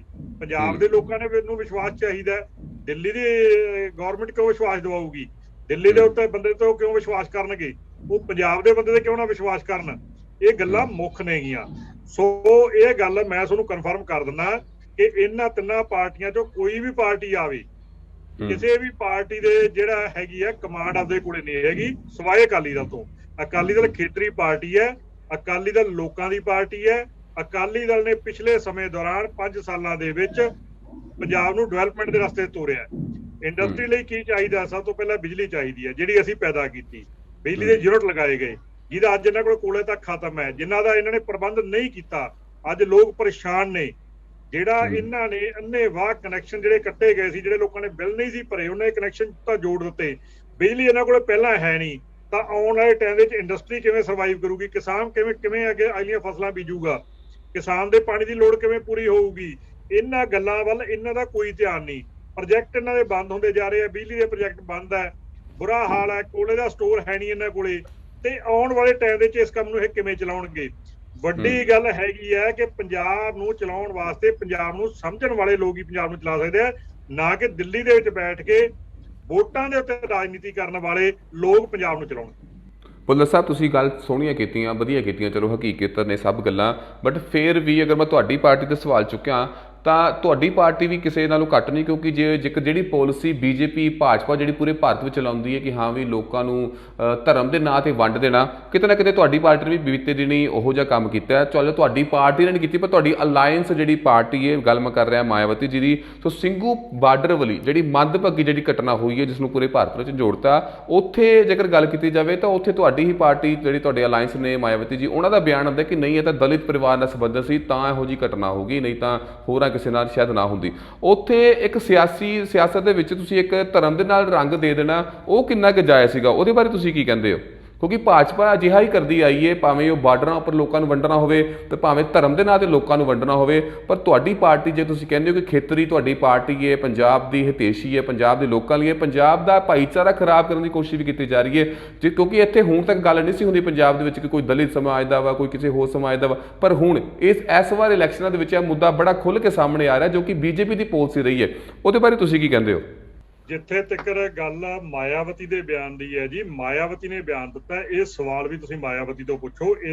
ਇਸ ਬਿਆਨ ਨਾਲ ਕੀ ਕਿਤੇ ਅਕਾਲੀ ਦਲ ਨੇ ਸਹਿਮਤੀ ਪ੍ਰਗਟ ਕੀਤੀ ਹੈ? ਕੀ ਕਿਤੇ ਉਹਨਾਂ ਨੇ ਇਹਦੇ ਵਿੱਚ ਆਪਣਾ ਕੋਈ ਬਿਆਨ ਨਾਲ ਜੋੜਿਆ? ਬਿਲਕੁਲ ਨਹੀਂ ਜੋੜਿਆ। ਦੂਜੀ ਗੱਲ, ਇਹ ਗੱਲ ਕਲੀਅਰ ਕਰ ਦਿੱਤੀ ਹੈ ਦਿੱਲੀ ਵਿੱਚ ਬੈਠੇ ਨਿਹੰਗ ਸਿੰਘਾਂ ਨੇ ਕਿ ਜੇਕਰ ਉਹ ਦਲਿਤ ਸੀ ਤਾਂ ਜਿਨ੍ਹਾਂ ਨੇ ਇਹ ਕੰਮ ਕੀਤਾ ਉਹ ਵੀ ਦਲਿਤ ਪਰਿਵਾਰਾਂ 'ਚ ਹੀ ਨੇ, ਉਹ ਗੁਰੂ ਸਾਹਿਬ ਦੀ ਨਰਾਦਰੀ ਨੂੰ ਬਰਦਾਸ਼ਤ ਨਹੀਂ ਕਰ ਸਕੇ, ਜਿਹਦੇ ਕਾਰਨ ਕਰਕੇ ਉਹਨਾਂ ਨੂੰ ਇਹ ਕਰਨਾ ਪਿਆ। ਠੀਕ ਹੈ, ਇਸ ਗੱਲ ਨਾਲ ਸਾਡੀ ਪਾਰਟੀ ਦਾ ਕੋਈ ਜੋੜ ਨਹੀਂ ਹੈ, ਨਾ ਹੀ ਅਸੀਂ ਉਹਨਾਂ ਦੀ ਜਿਹੜਾ ਬਿਆਨ ਹੈ ਉਹ ਮਾਇਆਵਤੀ ਨੇ ਸਾਨੂੰ ਪੁੱਛ ਕੇ ਦਿੱਤਾ ਹੈ, ਤੇ ਨਾ ਹੀ ਅਸੀਂ ਉਸ ਬਿਆਨ ਦੇ ਨਾਲ ਕਿਤੇ ਵੀ ਉਹਦੀ ਸਹਿਮਤੀ ਪ੍ਰਗਟ ਕੀਤੀ ਹੈ। ਪਰ ਮੇਰਾ ਸਵਾਲ ਕੋਈ ਇਸ ਤਰ੍ਹਾਂ ਹੈ ਕਿ ਤੁਹਾਡੀ ਅਲਾਈਅੰਸ ਤੁਹਾਡਾ ਜੀ ਵੱਖਰੀ ਪਾਰਟੀ ਹੈ, ਉਹ ਇੱਕ ਆਪਦਾ ਵੱਖਰਾ ਬਿਆਨ ਦੇ ਰਹੇ ਨੇ, ਉਹਦੇ ਨਾਲ ਬਾਕੀ ਪੰਜਾਬ ਦੇ ਵਿੱਚ ਤੁਹਾਡਾ ਗੱਠ ਜੋੜੇ ਅਕਾਲੀ ਦਲ ਦੇ ਬਿਆਨ ਦੇ ਉੱਤੇ ਕਰੋ। ਜੀ ਮੈਂ ਕਿਹਾ ਤੁਹਾਡਾ ਪੰਜਾਬ ਦੇ ਵਿੱਚ ਤੁਹਾਡਾ ਗੱਠ ਜੋੜੇ, ਜੇ ਤੁਸੀਂ ਉਹਨਾਂ ਨੂੰ ਕੁਝ ਸਵਾਲ ਨਹੀਂ ਪੁੱਛਿਆ ਪਰ ਉਹਨਾਂ ਨੂੰ ਤੁਸੀਂ ਉਹ ਸਹਿਮਤੀ ਵੀ ਨਹੀਂ ਦਿੱਤੀ ਤੇ ਸਵਾਲ ਵੀ ਨਹੀਂ ਪੁੱਛਿਆ। ਸੋ ਜਿਹੜਾ ਮੁੱਦਾ ਹੈ ਉਹ ਇਦਾਂ ਹੀ ਚੱਲਦਾ ਰਹੇਗਾ। ਫਿਲਹਾਲ ਇੱਕ ਵੇਲਾ ਹੋ ਚੁੱਕਾ ਛੋਟੀ ਜਿਹੀ ਬ੍ਰੇਕ ਦਾ। ਬ੍ਰੇਕ ਤੋਂ ਬਾਅਦ ਦੁਬਾਰਾ ਮਿਲਦੇ ਹਾਂ ਪ੍ਰੋਗਰਾਮ ਇਲੈਕਸ਼ਨ ਆਰ ਦੇ ਵਿੱਚ। ਬ੍ਰੇਕ ਤੋਂ ਬਾਅਦ ਸਵਾਗਤ ਹੈ ਪ੍ਰੋਗਰਾਮ ਇਲੈਕਸ਼ਨ ਆਰ ਦੇ ਵਿੱਚ। ਸੋ ਅਗਲਾ ਸਵਾਲ ਮੈਂ ਜੈਰਜ ਸਾਹਿਬ ਤੁਹਾਡੇ ਕੋਲ ਪੁੱਛਣਾ ਚਾਹਾਂਗਾ ਕਿ ਇੱਕ ਪਾਸੇ ਤੁਸੀਂ ਹੁਣੇ ਪਹਿਲਾਂ ਗੱਲ ਕੀਤੀ ਸੀ ਕਿ ਤੁਹਾਡੇ ਜਿਹੜੇ ਨਵੇਂ ਮੁੱਖ ਮੰਤਰੀ ਸਾਹਿਬ ਨੇ, ਪੰਜਾਬ ਦੇ ਨਵੇਂ ਮੁੱਖ ਮੰਤਰੀ ਨੇ, ਉਹ ਲੋਕਾਂ ਵਿੱਚ ਵਿਚਰ ਰਹੇ ਨੇ, ਇੱਕ ਨਵੀਂ ਛਵੀ ਬਣ ਰਹੀ ਹੈ ਜੋ ਕਿ ਚੰਗੀ ਗੱਲ ਵੀ, ਕਾਫੀ ਲੋਕਾਂ ਨੂੰ ਚੀਜ਼ ਪਸੰਦ ਵੀ ਆ ਰਹੀ ਹੈ। ਬਟ ਸੇਮ ਟਾਈਮ ਤੇ ਪਿੱਛੇ ਬੀਤੇ ਦਿਨੀ ਇੱਕ ਐਮਐਲਏ ਸਾਹਿਬ ਤੋਂ ਕਿਸੇ ਇੱਕ ਨੌਜਵਾਨ ਨੇ ਸਵਾਲ ਪੁੱਛ ਲਿਆ ਕਿ ਬਈ ਤਰੱਕੀ ਕਿਵੇਂ ਚੱਲ ਰਹੀ ਹੈ, ਜਿਹੜਾ ਵਿਕਾਸ ਦੇ ਜਿਹੜੇ ਕੰਮ ਨੇ ਉਹ ਕਿਵੇਂ ਚੱਲ ਰਹੇ ਨੇ। ਸੋ ਉਸਦਾ ਜਵਾਬ ਉਸਨੂੰ ਗਲਤ ਤੇ ਮਿਲਦਾ, ਉਸਨੂੰ ਥੱਪੜ ਮਾਰਿਆ ਜਾਂਦਾ। ਇਹਦੇ ਬਾਰੇ ਕੀ ਕਹਿਣਾ ਚਾਹੋਗੇ? ਇੱਕ ਪਾਸੇ ਆਪਾਂ ਕਹਿ ਰਹੇ ਕਿ ਕਾਂਗਰਸ ਪਾਰਟੀ ਬੜਾ ਵਧੀਆ ਕਰ ਰਹੀ ਹੈ, ਲੋਕਾਂ ਦੇ ਵਿੱਚ ਵਿਚਰ ਰਹੀ ਹੈ, ਨਾਲ ਰੋਟੀ ਖਾਧੀ ਜਾ ਰਹੀ ਹੈ, ਪਰ ਸੇਮ ਟਾਈਮ ਤੇ ਕਿਸੇ ਦੇ ਨੋਰਮਲ ਸਵਾਲ ਦੇ ਉੱਪਰ ਥੱਪੜ ਮਾਰ ਦੇਣਾ ਕਿੰਨਾ ਕੁ ਜਾਇਜ਼ ਹੈ? ਦੇਖੋ ਸਰ, ਉਹ ਆਈ ਵਾਸ ਨਾਟ ਪ੍ਰੈਜ਼ੈਂਟ, ਮੈਂ ਉੱਥੇ ਹਾਜ਼ਰ ਨਹੀਂ ਸੀ, ਬਟ ਜਿੰਨੀ ਕੁ ਵੀਡੀਓ ਤੁਸੀਂ ਦੇਖੀ ਹੋਏਗੀ ਉਨੀ ਕੁ ਮੈਂ ਦੇਖੀ ਹੈ। ਕੀ ਸਰਕਮਸਟਾਂਸ ਹੋਏ, ਬਟ ਅਦਰਵਾਈਜ਼ ਜੇ ਇਹ ਸਿਰਫ ਸਵਾਲ ਪੁੱਛਣ ਤੇ ਇੱਕ ਥੱਪੜ ਮਾਰ ਦਿੱਤਾ ਗਿਆ, ਇੱਕ ਨਹੀਂ ਕਈ ਥੱਪੜ ਮੈਂ ਦੇਖੇ ਉੱਥੇ ਮਾਰੇ ਗਏ, ਈਵਨ ਗਨਮੈਨ ਵੀ ਮਾਰ ਰਹੇ, ਹੋਰ ਵੀ। ਮੈਂ ਖੁਦ ਕਾਂਗਰਸਮੈਨ ਹੋਣ ਦੇ ਨਾਤੇ ਇਸ ਚੀਜ਼ ਨੂੰ ਕੰਡੈਮ ਕਰੂੰਗਾ ਕਿ ਐਮਐਲਏ ਹੋਵੇ, ਚਾਹੇ ਕੋਈ ਲੀਡਰ ਹੋਵੇ, ਚਾਹੇ ਐਮਪੀ ਹੋਵੇ, ਮਿਨਿਸਟਰ ਹੋਵੇ, ਜਾਂ ਇੱਕ ਕਾਂਗਰਸ ਦਾ ਆਮ ਵਰਕਰ ਹੀ ਕਿਉਂ ਨਾ ਹੋਵੇ, ਕਾਨੂੰਨ ਕਿਸੇ ਨੂੰ ਵੀ ਆਪਣੇ ਹੱਥ ਵਿੱਚ ਲੈਣ ਦਾ ਕੋਈ ਹੱਕ ਨਹੀਂ। ਮੈਂ ਤਾਂ ਖੁਦ ਕਾਨੂੰਨ ਦਾ ਰਕਸ਼ਕ ਇੱਕ ਵਕੀਲ ਦੇ ਤੌਰ ਤੇ ਹੈ ਇੱਥੇ, ਤੇ ਮੈਂ ਉਸ ਚੀਜ਼ ਨੂੰ ਕਦੀ ਵੀ ਸਪੋਰਟ ਨਹੀਂ ਕਰ ਸਕਦਾ ਜੇ ਉਹ ਵਾਕਈ ਸਿਰਫ ਇੱਕ ਸਵਾਲ ਪੁੱਛਣ ਤੇ ਥੱਪੜ ਨੂੰ ਮਾਰੇ ਗਏ ਆ। ਬਿਲਕੁਲ ਗਲਤ ਕੀਤਾ ਉਹਨਾਂ ਨੇ। ਔਰ ਇੱਥੇ ਤੱਕ ਵੀ ਮੈਂ ਕਹੂੰਗਾ ਕਿ ਇਨ ਕੇਸ ਜੇ ਹੋਰ ਉੱਥੇ ਘਟਨਾ ਨਹੀਂ ਹੋਈ, ਕਿਉਂਕਿ ਬੈਕ ਤੇ ਵੀ ਕੁਝ ਪਹਿਲੇ ਚੱਲ ਰਿਹਾ ਸੀ, ਕਿਉਂਕਿ ਉਹ ਨੌਜਵਾਨ ਪਹਿਲੇ ਵੀ ਕੁਝ ਕਹਿ ਰਿਹਾ ਸੀ, ਐਮਐਲਏ ਸਾਹਿਬ ਨੇ ਕਿਹਾ ਇਹਨੂੰ ਅੱਗੇ ਲੈ ਕੇ ਆਓ, ਸ਼ਾਇਦ ਉਹਨੇ ਫਿਰ ਤੂੰ ਮੈਂ ਦੀ ਵੀ ਗੱਲ ਕੀਤੀ ਹੋਵੇ। ਐਮਐਲਏ ਸਾਹਿਬ ਕੋ ਹੋਰ ਰਸਤੇ ਸੀਗੇ, ਤੂੰ ਨੂੰ ਜਵਾਬ ਚ ਅਸੀਂ ਤੂੰ ਚ ਵੀ ਦੇ ਸਕਦੇ ਸੀ, ਅਸੀਂ ਤੂੰ ਦਾ ਜਵਾਬ ਅੱਛੀ ਤਰ੍ਹਾਂ ਨਾਲ ਇੱਕ ਐਗਜ਼ਾਮਪਲ ਸੈੱਟ ਕਰਦੇ ਹੋਏ ਉਹਨੂੰ ਤੁਸੀਂ ਕਹਿ ਸਕਦੇ ਸੀ, ਕਿਉਂਕਿ ਥੱਪੜ ਮਾਰਨ ਨੂੰ। ਮੈਂ ਇਸ ਕਰਕੇ ਇਸ ਘਟਨਾ ਦੇ ਮੈਂ ਦੋਨੋਂ ਪੱਖਾਂ ਨੂੰ ਲੈ ਰਿਹਾ ਕਿ ਕਿਸ ਹਾਲਾਤ ਵਿੱਚ ਮਾਰੇ ਗਏ, ਉਹ ਤਾਂ ਉੱਥੇ ਦੇ ਵਸਨੀਕ, ਉੱਥੇ ਦੇ ਲੋਕ ਜਾਂ ਜਿਹੜੇ ਨੇੜੇ ਹੋਣਗੇ ਉਹ ਜ਼ਿਆਦਾ ਬੈਟਰ। ਮੈਨੂੰ I am not witness to that, but ਜਿੱਥੇ ਤੱਕ ਜੇ ਵਾਕਈ ਸਿਰਫ ਸਵਾਲ ਪੁੱਛਣ ਤੇ ਮੇਰਾ ਸਿੱਧਾ ਕੋਰਾ ਜਵਾਬ ਹੈ ਕਿ ਇਟ ਸ਼ੁੱਡ ਬੀ ਕੰਡੈਮ, ਨਾਟ ਬਾਈ ਕਾਂਗਰਸ। ਸਾਡੀ ਲੀਡਰਸ਼ਿਪ ਨੂੰ ਔਰ ਸਭ ਨੂੰ ਅੱਗੇ ਐਗਜ਼ਾਮਪਲ ਸੈੱਟ ਕਰਨਾ ਪਏਗਾ ਉਹਦੇ ਲਈ ਵੀ, ਕਿ ਐਮਐਲਏ ਸਾਹਿਬ ਨੂੰ ਖੁਦ ਕਾਂਗਰਸ ਚੀਫ ਮਿਨਿਸਟਰ ਕਹਿਣ, ਚਾਹੇ ਨੈਸ਼ਨਲ ਲੈਵਲ ਦੇ ਸਾਡੇ ਪ੍ਰੈਜ਼ੀਡੈਂਟ ਕਹਿਣ, ਅਨਲੈਸ ਐਂਡ ਅੰਟਿਲ ਕਿ ਉਹ ਐਕਸੈਪਟ। ਜਦੋਂ ਅਸੀਂ ਕੋਰਟ 'ਚ ਕੇਸ ਲੜਦੇ ਹਾਂ, ਦੋਨੇ ਪੱਖ ਏਦਾਂ ਲੱਗਦਾ ਹੁੰਦਾ ਕਿ ਸੱਚ ਬੋਲਦੇ ਆ, ਦੋਨੇ ਪੱਖ ਉਹ ਚੀਜ਼ ਚੱਲ ਰਹੀ ਹੈ। ਉਸ ਚੀਜ਼ ਨੂੰ ਇਵੈਲੂਏਟ ਕਰਦੇ ਹੋਏ ਮੈਂ ਕਹੂੰਗਾ ਕਿ ਜੱਜਮੈਂਟ ਦੇਣੀ ਪਏਗੀ ਸਾਡੀ ਹਾਈ ਕਮਾਂਡ ਨੂੰ ਵੀ, ਸਾਡੇ ਚੀਫ ਮਿਨਿਸਟਰ ਸਾਹਿਬ ਨੂੰ ਵੀ। ਜੇ ਐਮਐਲਏ ਸਾਹਿਬ ਨੇ ਗਲਤ ਕੀਤਾ ਤੇ ਹੀ ਸ਼ੁੱਡ ਕਮ ਟੂ ਪਬਲਿਕ ਕੋ ਆ ਕੇ ਮਾਫੀ ਮੰਗਣ। ਕੋਈ ਉਹਦੇ ਚ ਕੋਈ ਛੋਟਾ ਨਹੀਂ ਹੋ ਜਾਣਗੇ, ਉਹਦੇ ਨਾਲ ਵੀ ਉਹ ਵੱਡੇ ਹੋਣਗੇ ਮੇਰੇ ਖਿਆਲ ਚ। ਵਾਕਈ ਜਵਾਬਦੇਹੀ ਤਾਂ ਉਹਨਾਂ ਦੀ ਹੀ ਬਣਦੀ ਹੈ। ਜੇਕਰ ਉਹ ਕਿਸੇ ਨੇ ਸਵਾਲ ਪੁੱਛ ਲਿਆ ਤਾਂ ਇਹ ਕੋਈ ਤਰੀਕਾ ਨਹੀਂ ਸੀਗਾ ਕਿਸੇ ਨੂੰ ਥੱਪੜ ਮਾਰ ਦੇਣਾ, ਕਿਉਂਕਿ ਪੰਜਾਬ ਵਿੱਚ ਜੇਕਰ ਅਸੀਂ ਗੱਲ ਕਰੀਏ, ਠੀਕ ਹੈ ਕਾਫੀ ਮਸਲਿਆਂ ਦੇ ਉੱਪਰ ਕੰਮ ਹੋਇਆ ਵੀ ਹੈ, ਪਰ ਕਾਂਗਰਸ ਦਾ ਸ਼ੁਰੂ ਤੋਂ ਇਹ ਜਿਹਾ ਵਤੀਰਾ ਰਿਹਾ ਹੈ ਕਿ ਜਦੋਂ ਇਲੈਕਸ਼ਨ ਨੇੜੇ ਆ ਜਾਂਦੇ ਨੇ ਤਾਂ ਸੜਕਾਂ ਪੁੱਟੀਆਂ ਜਾਂਦੀਆਂ ਨੇ। ਅਗਰ ਮੈਂ ਦੁਆਬੇ ਇਲਾਕੇ ਦੀ ਗੱਲ ਕਰਾਂ ਤਾਂ ਜਿੱਥੇ ਜਿੱਥੇ ਕਾਂਗਰਸ ਦੇ ਵਿਧਾਇਕ ਨੇ ਉਹਨਾਂ ਨੇ 4 ਸਾਲ ਕੁਛ ਵੀ ਨਹੀਂ ਕੀਤਾ, ਪਰ ਅਖੀਰਲੇ 6 ਮਹੀਨੇ ਦੇ ਵਿੱਚ ਪੂਰੇ ਸ਼ਹਿਰ ਦੀਆਂ ਸੜਕਾਂ ਹਰ ਥਾਈਂ ਜਿਹੜੀਆਂ ਸੜਕਾਂ ਨੇ ਪੱਟੀਆਂ ਹੋਈਆਂ ਨੇ, ਤੇ ਬਸ ਲੋਕਾਂ ਨੂੰ ਇਹੀ ਮੈਸੇਜ ਦਿੱਤਾ ਜਾਂਦਾ ਕਿ ਹਾਂ ਵੀ ਸੜਕਾਂ ਬਣ ਗਈਆਂ, ਅਸੀਂ ਜੀ ਵਿਕਾਸ ਕਰ ਰਹੇ ਹਾਂ। ਪਰ ਹੋਰ ਵੀ ਕਾਫੀ ਸਾਰੇ ਮਸਲੇ ਨੇ ਜਿਹਨਾਂ ਪਰ ਕੋਈ ਕੰਮ ਨਹੀਂ ਕੀਤਾ ਜਾ ਰਿਹਾ, ਪਰ ਜਦੋਂ ਲੋਕ ਪੁੱਛਦੇ ਨੇ ਉਹਨਾਂ ਦਾ ਜਿਹੜਾ ਜਵਾਬ ਬੀਤੇ ਦਿਨ ਆਪਾਂ ਸਾਰਿਆਂ ਨੇ ਸੋਸ਼ਲ ਮੀਡੀਆ ਦੇ ਉੱਪਰ ਦੇਖਿਆ, ਉਹ ਚੰਗੀ ਗੱਲ ਜਿਹੜੀ ਇਹ ਨਹੀਂ ਹੈ। ਗਰੇਵਾਲ ਸਾਹਿਬ, ਤੁਹਾਡੇ ਕੋਲ ਵੀ ਸਵਾਲ ਪੁੱਛਣਾ ਚਾਹਾਂਗਾ ਕਿ ਜਿਵੇਂ ਤੁਹਾਡੀ ਪਾਰਟੀ ਦੇ ਉੱਪਰ ਕਾਫੀ ਐਲੀਗੇਸ਼ਨਸ ਲੱਗਦੇ ਨੇ ਕਿ ਹਾਂ ਵੀ ਤੁਸੀਂ ਇੱਕ ਵਧੀਆ, ਹਾਲੇ ਤੱਕ ਇੱਕ ਮੁੱਖ ਮੰਤਰੀ ਦਾ ਚਿਹਰਾ ਹਾਲੇ ਤੱਕ ਸਾਫ਼ ਤੌਰ ਤੇ, ਕਿਉਂਕਿ ਟਾਈਮ ਬਹੁਤ ਥੋੜਾ ਰਹਿ ਗਿਆ। ਜੇਕਰ ਤੁਸੀਂ ਲੋਕਾਂ ਦੀ ਪਰਸੈਪਸ਼ਨ ਬਣਾਉਣੀ ਹੈ ਤਾਂ ਉਹ ਇਹੀ ਟਾਈਮ ਰਾਈਟ ਟਾਈਮ ਹੈ ਲੋਕਾਂ ਦੀ ਪਰਸੈਪਸ਼ਨ ਬਣਾਉਣ ਦਾ। ਤੁਹਾਡੇ ਜਿਹੜੇ ਸੀਐਮ ਜਿਹੜੇ ਨੇ ਦਿੱਲੀ ਦੇ, ਉਹ ਆਉਂਦੇ ਨੇ ਟਾਈਮ ਟੂ ਟਾਈਮ ਆਉਂਦੇ ਨੇ, ਗਰੰਟੀਆਂ ਦੇ ਰਹੇ ਨੇ, ਥੋੜਾ ਟਾਈਮ ਪਾਉਂਦੇ ਨੇ, ਫਿਰ ਇਹਦੇ ਲਈ ਬਾਕੀ ਜਿਹੜੀਆਂ ਪਾਰਟੀਆਂ ਨੇ ਉਹ ਕੀ ਅਨਾਉਂਸ ਕਰਦੀਆਂ ਨੇ, ਫਿਰ ਉਹਦੇ 'ਚ ਵੱਖਰੀ ਡਿਬੇਟ ਚੱਲਦੀ ਹੈ। ਬਟ ਫਿਰ ਵੀ ਇੱਕ ਨਵਾਂ ਚਿਹਰਾ ਕਹਿ ਲਓ ਜਾਂ ਇੱਕ ਇੱਕ ਸਹੀ ਸਟੀਕ ਜਾਂ ਚਿਹਰਾ, ਇੱਕ ਵਧੀਆ ਨਾਮ ਜਿਹੜਾ ਹੈ ਲੋਕਾਂ ਸਾਹਮਣੇ ਆਉਣ ਦੀ ਬੜੀ ਜ਼ਰੂਰਤ ਹੈ, ਕਿਉਂਕਿ ਇਹੀ ਰਾਈਟ ਟਾਈਮ ਹੈ, ਕਿਉਂਕਿ ਇਸ ਤੋਂ ਬਾਅਦ ਸ਼ਾਇਦ ਪਿਛਲੀ ਵਾਰ ਵਾਂਗੂ ਤੁਹਾਡੇ ਨਾਲ ਘਟਨਾ ਹੋ ਸਕਦੀ ਹੈ ਕਿ ਹਾਂ ਵੀ ਬਣਦੇ ਬੰਦੇ ਗੱਲ ਰਹਿ ਸਕਦੀ ਹੈ। ਤੁਹਾਨੂੰ ਲੱਗਦਾ ਹੈ ਕਿ ਤੁਹਾਡੀ ਜਿਹੜੀ ਪਾਰਟੀ ਦੀ ਜਿਹੜੀ ਸਟ੍ਰੈਟਜੀ ਹੈ ਉਹ ਕਿਤੇ ਥੋੜੀ ਵੀਕ ਪੈ ਰਹੀ ਹੈ ਜਾਂ ਕੁਝ ਹੋਰ ਹੀ ਸਟ੍ਰੈਟਜੀ ਤੁਹਾਡੇ ਅੰਦਰ ਚੱਲ ਰਹੀ ਹੈ? ਮੋਹਿਤ ਜੀ ਦੇਖੋ, ਇਹ ਪੋਲਿਟਿਕਸ ਹੈ ਤੇ ਪੋਲਿਟਿਕਸ 'ਚ ਆਪਣੇ ਓਪੋਨੈਂਟ ਦੀਆਂ ਸਾਰੀਆਂ ਚਾਲਾਂ ਦੇਖਣੀਆਂ ਪੈਂਦੀਆਂ ਨੇ।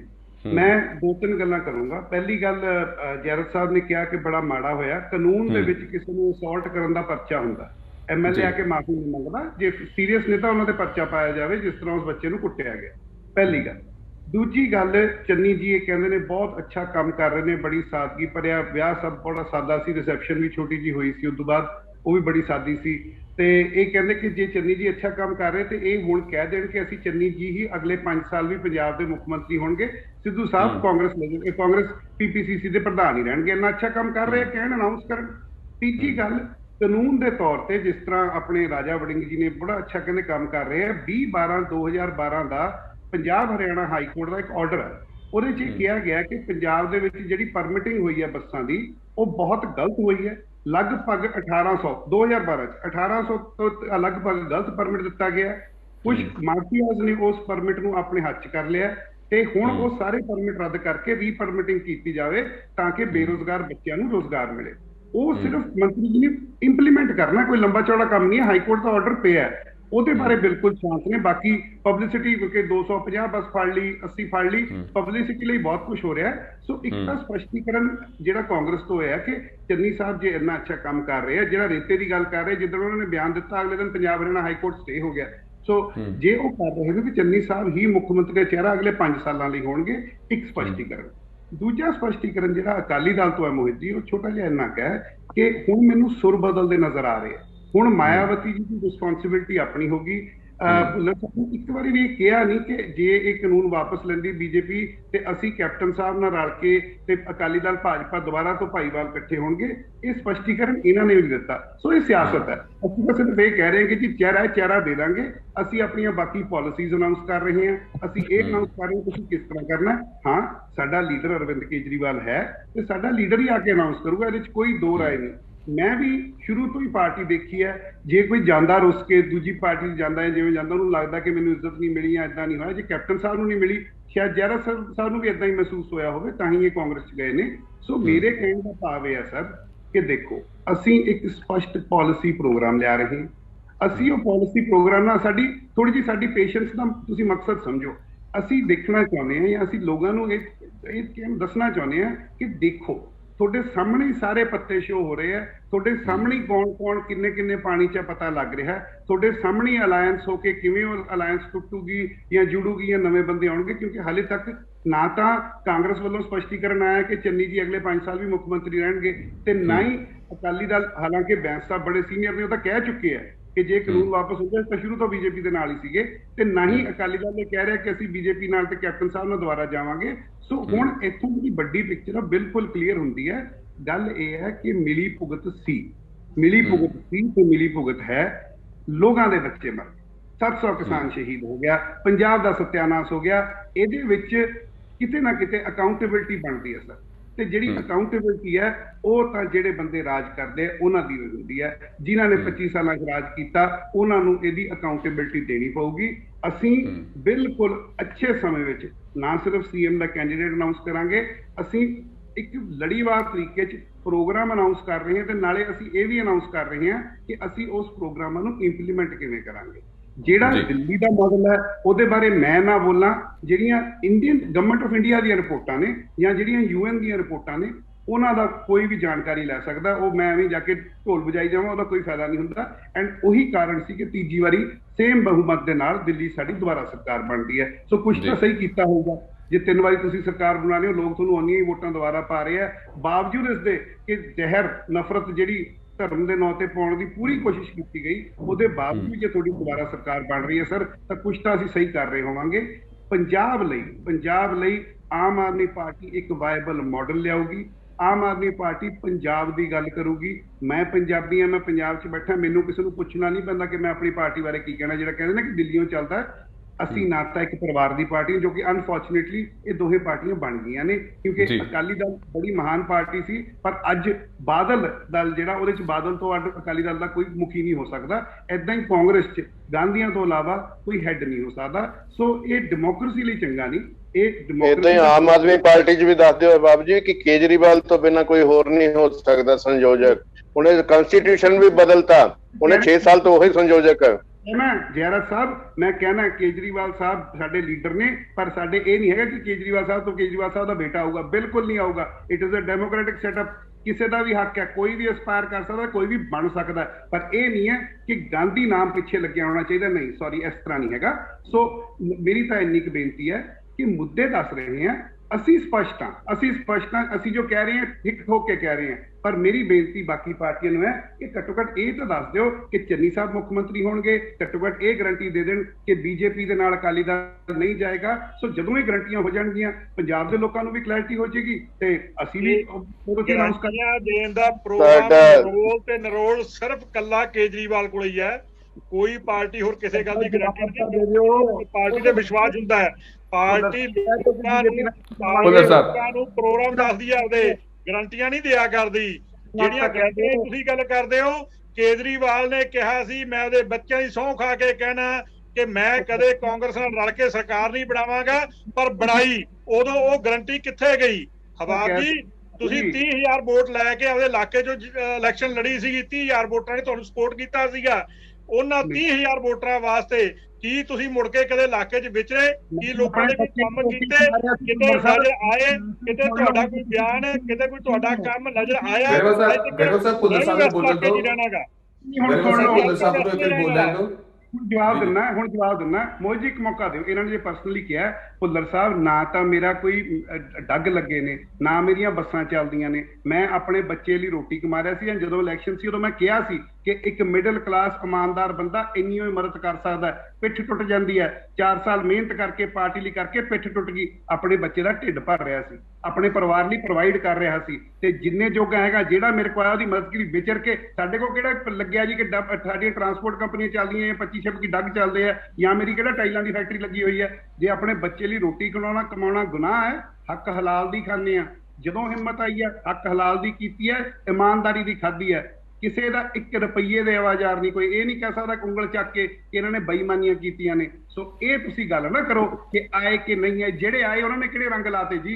ਜਿਹੜੇ ਬਾਦਲ ਸਾਹਿਬ ਫਿਰ ਕੇ ਜਾਂਦੇ ਕਿਸੇ ਨੂੰ ਮੀਟਿੰਗ ਕਰਕੇ 50 ਲੱਖ ਜਿਹਦੇ ਘਰੇ ਵੜ ਜਾਣ, 50 ਲੱਖ ਰੁਪਏ ਜਿਹਨੂੰ ਪੈਂਦੇ ਆ ਉਹ। ਸੋ ਛੱਡੋ, ਸਾਡੇ ਨਾਲ ਤੁਸੀਂ ਇਸ ਗੱਲ ਦੀ ਗੱਲ ਨਾ ਕਰੋ। ਤੁਸੀਂ ਇਹ ਗੱਲ ਕਿਵੇਂ ਕਹਿ ਸਕਦੇ ਹੋ 50 ਲੱਖ ਰੁਪਏ ਨੂੰ ਪੈਂਦੇ ਆ? ਇਹਦਾ ਮਤਲਬ ਕੇਜਰੀਵਾਲ ਤੁਹਾਨੂੰ 50 ਲੱਖ ਰੁਪਏ ਸੀ ਜਿਹੜੇ ਦਾਲ ਪਿੰਡ ਚ ਆਏ ਸੀ? ਅਕਾਲੀ ਦਲ ਨਹੀਂ ਜਾ, ਕੇਜਰੀਵਾਲ ਸਾਹਿਬ ਆਏ ਸੀ ਉਸ ਦਿਨ, ਕੀ ਤੁਸੀਂ 50 ਲੱਖ ਰੁਪਏ ਦਿੱਤਾ ਸੀ? ਗਰੰਟੀ ਦਿਓ ਕਿ ਗਰੰਟੀ ਦੇ ਦਿਓ ਕਿ ਬੀਜੇਪੀ ਦੇ ਨਾਲ ਅਕਾਲੀ ਦਲ ਨਹੀਂ ਜਾਏਗੀ। ਜਿਹੜੀਆਂ ਝੂਠੀਆਂ ਗਰੰਟੀਆਂ ਤੁਸੀਂ ਹੁਣ ਤੱਕ ਦਿੱਤੀਆਂ ਨਹੀਂ, ਉਹਨਾਂ ਗਰੰਟੀਆਂ ਦਾ ਕੀ ਬਣਿਆ? ਤੁਸੀਂ ਤਾਂ ਦੇ ਦਿਓ ਗਰੰਟੀ ਦਿਓ। ਕਿਸ ਚੀਜ਼ ਦੀ ਗਰੰਟੀ ਦਈਏ? ਕਿਸ ਚੀਜ਼ ਦੀ ਗਰੰਟੀ ਦਈਏ? ਕਿਸ ਚੀਜ਼ ਦੀ ਗਰੰਟੀ ਦਈਏ ਜੀ? ਗਰੰਟੀ ਦਾ ਦੌਰ ਤਾਂ ਚਲੋ ਚੱਲ ਰਿਹਾ, ਠੀਕ ਹੈ, ਪਰ ਸਾਡੀ ਡਿਬੇਟ ਵੀ ਨਾਲ ਚੱਲ ਰਹੀ ਹੈ।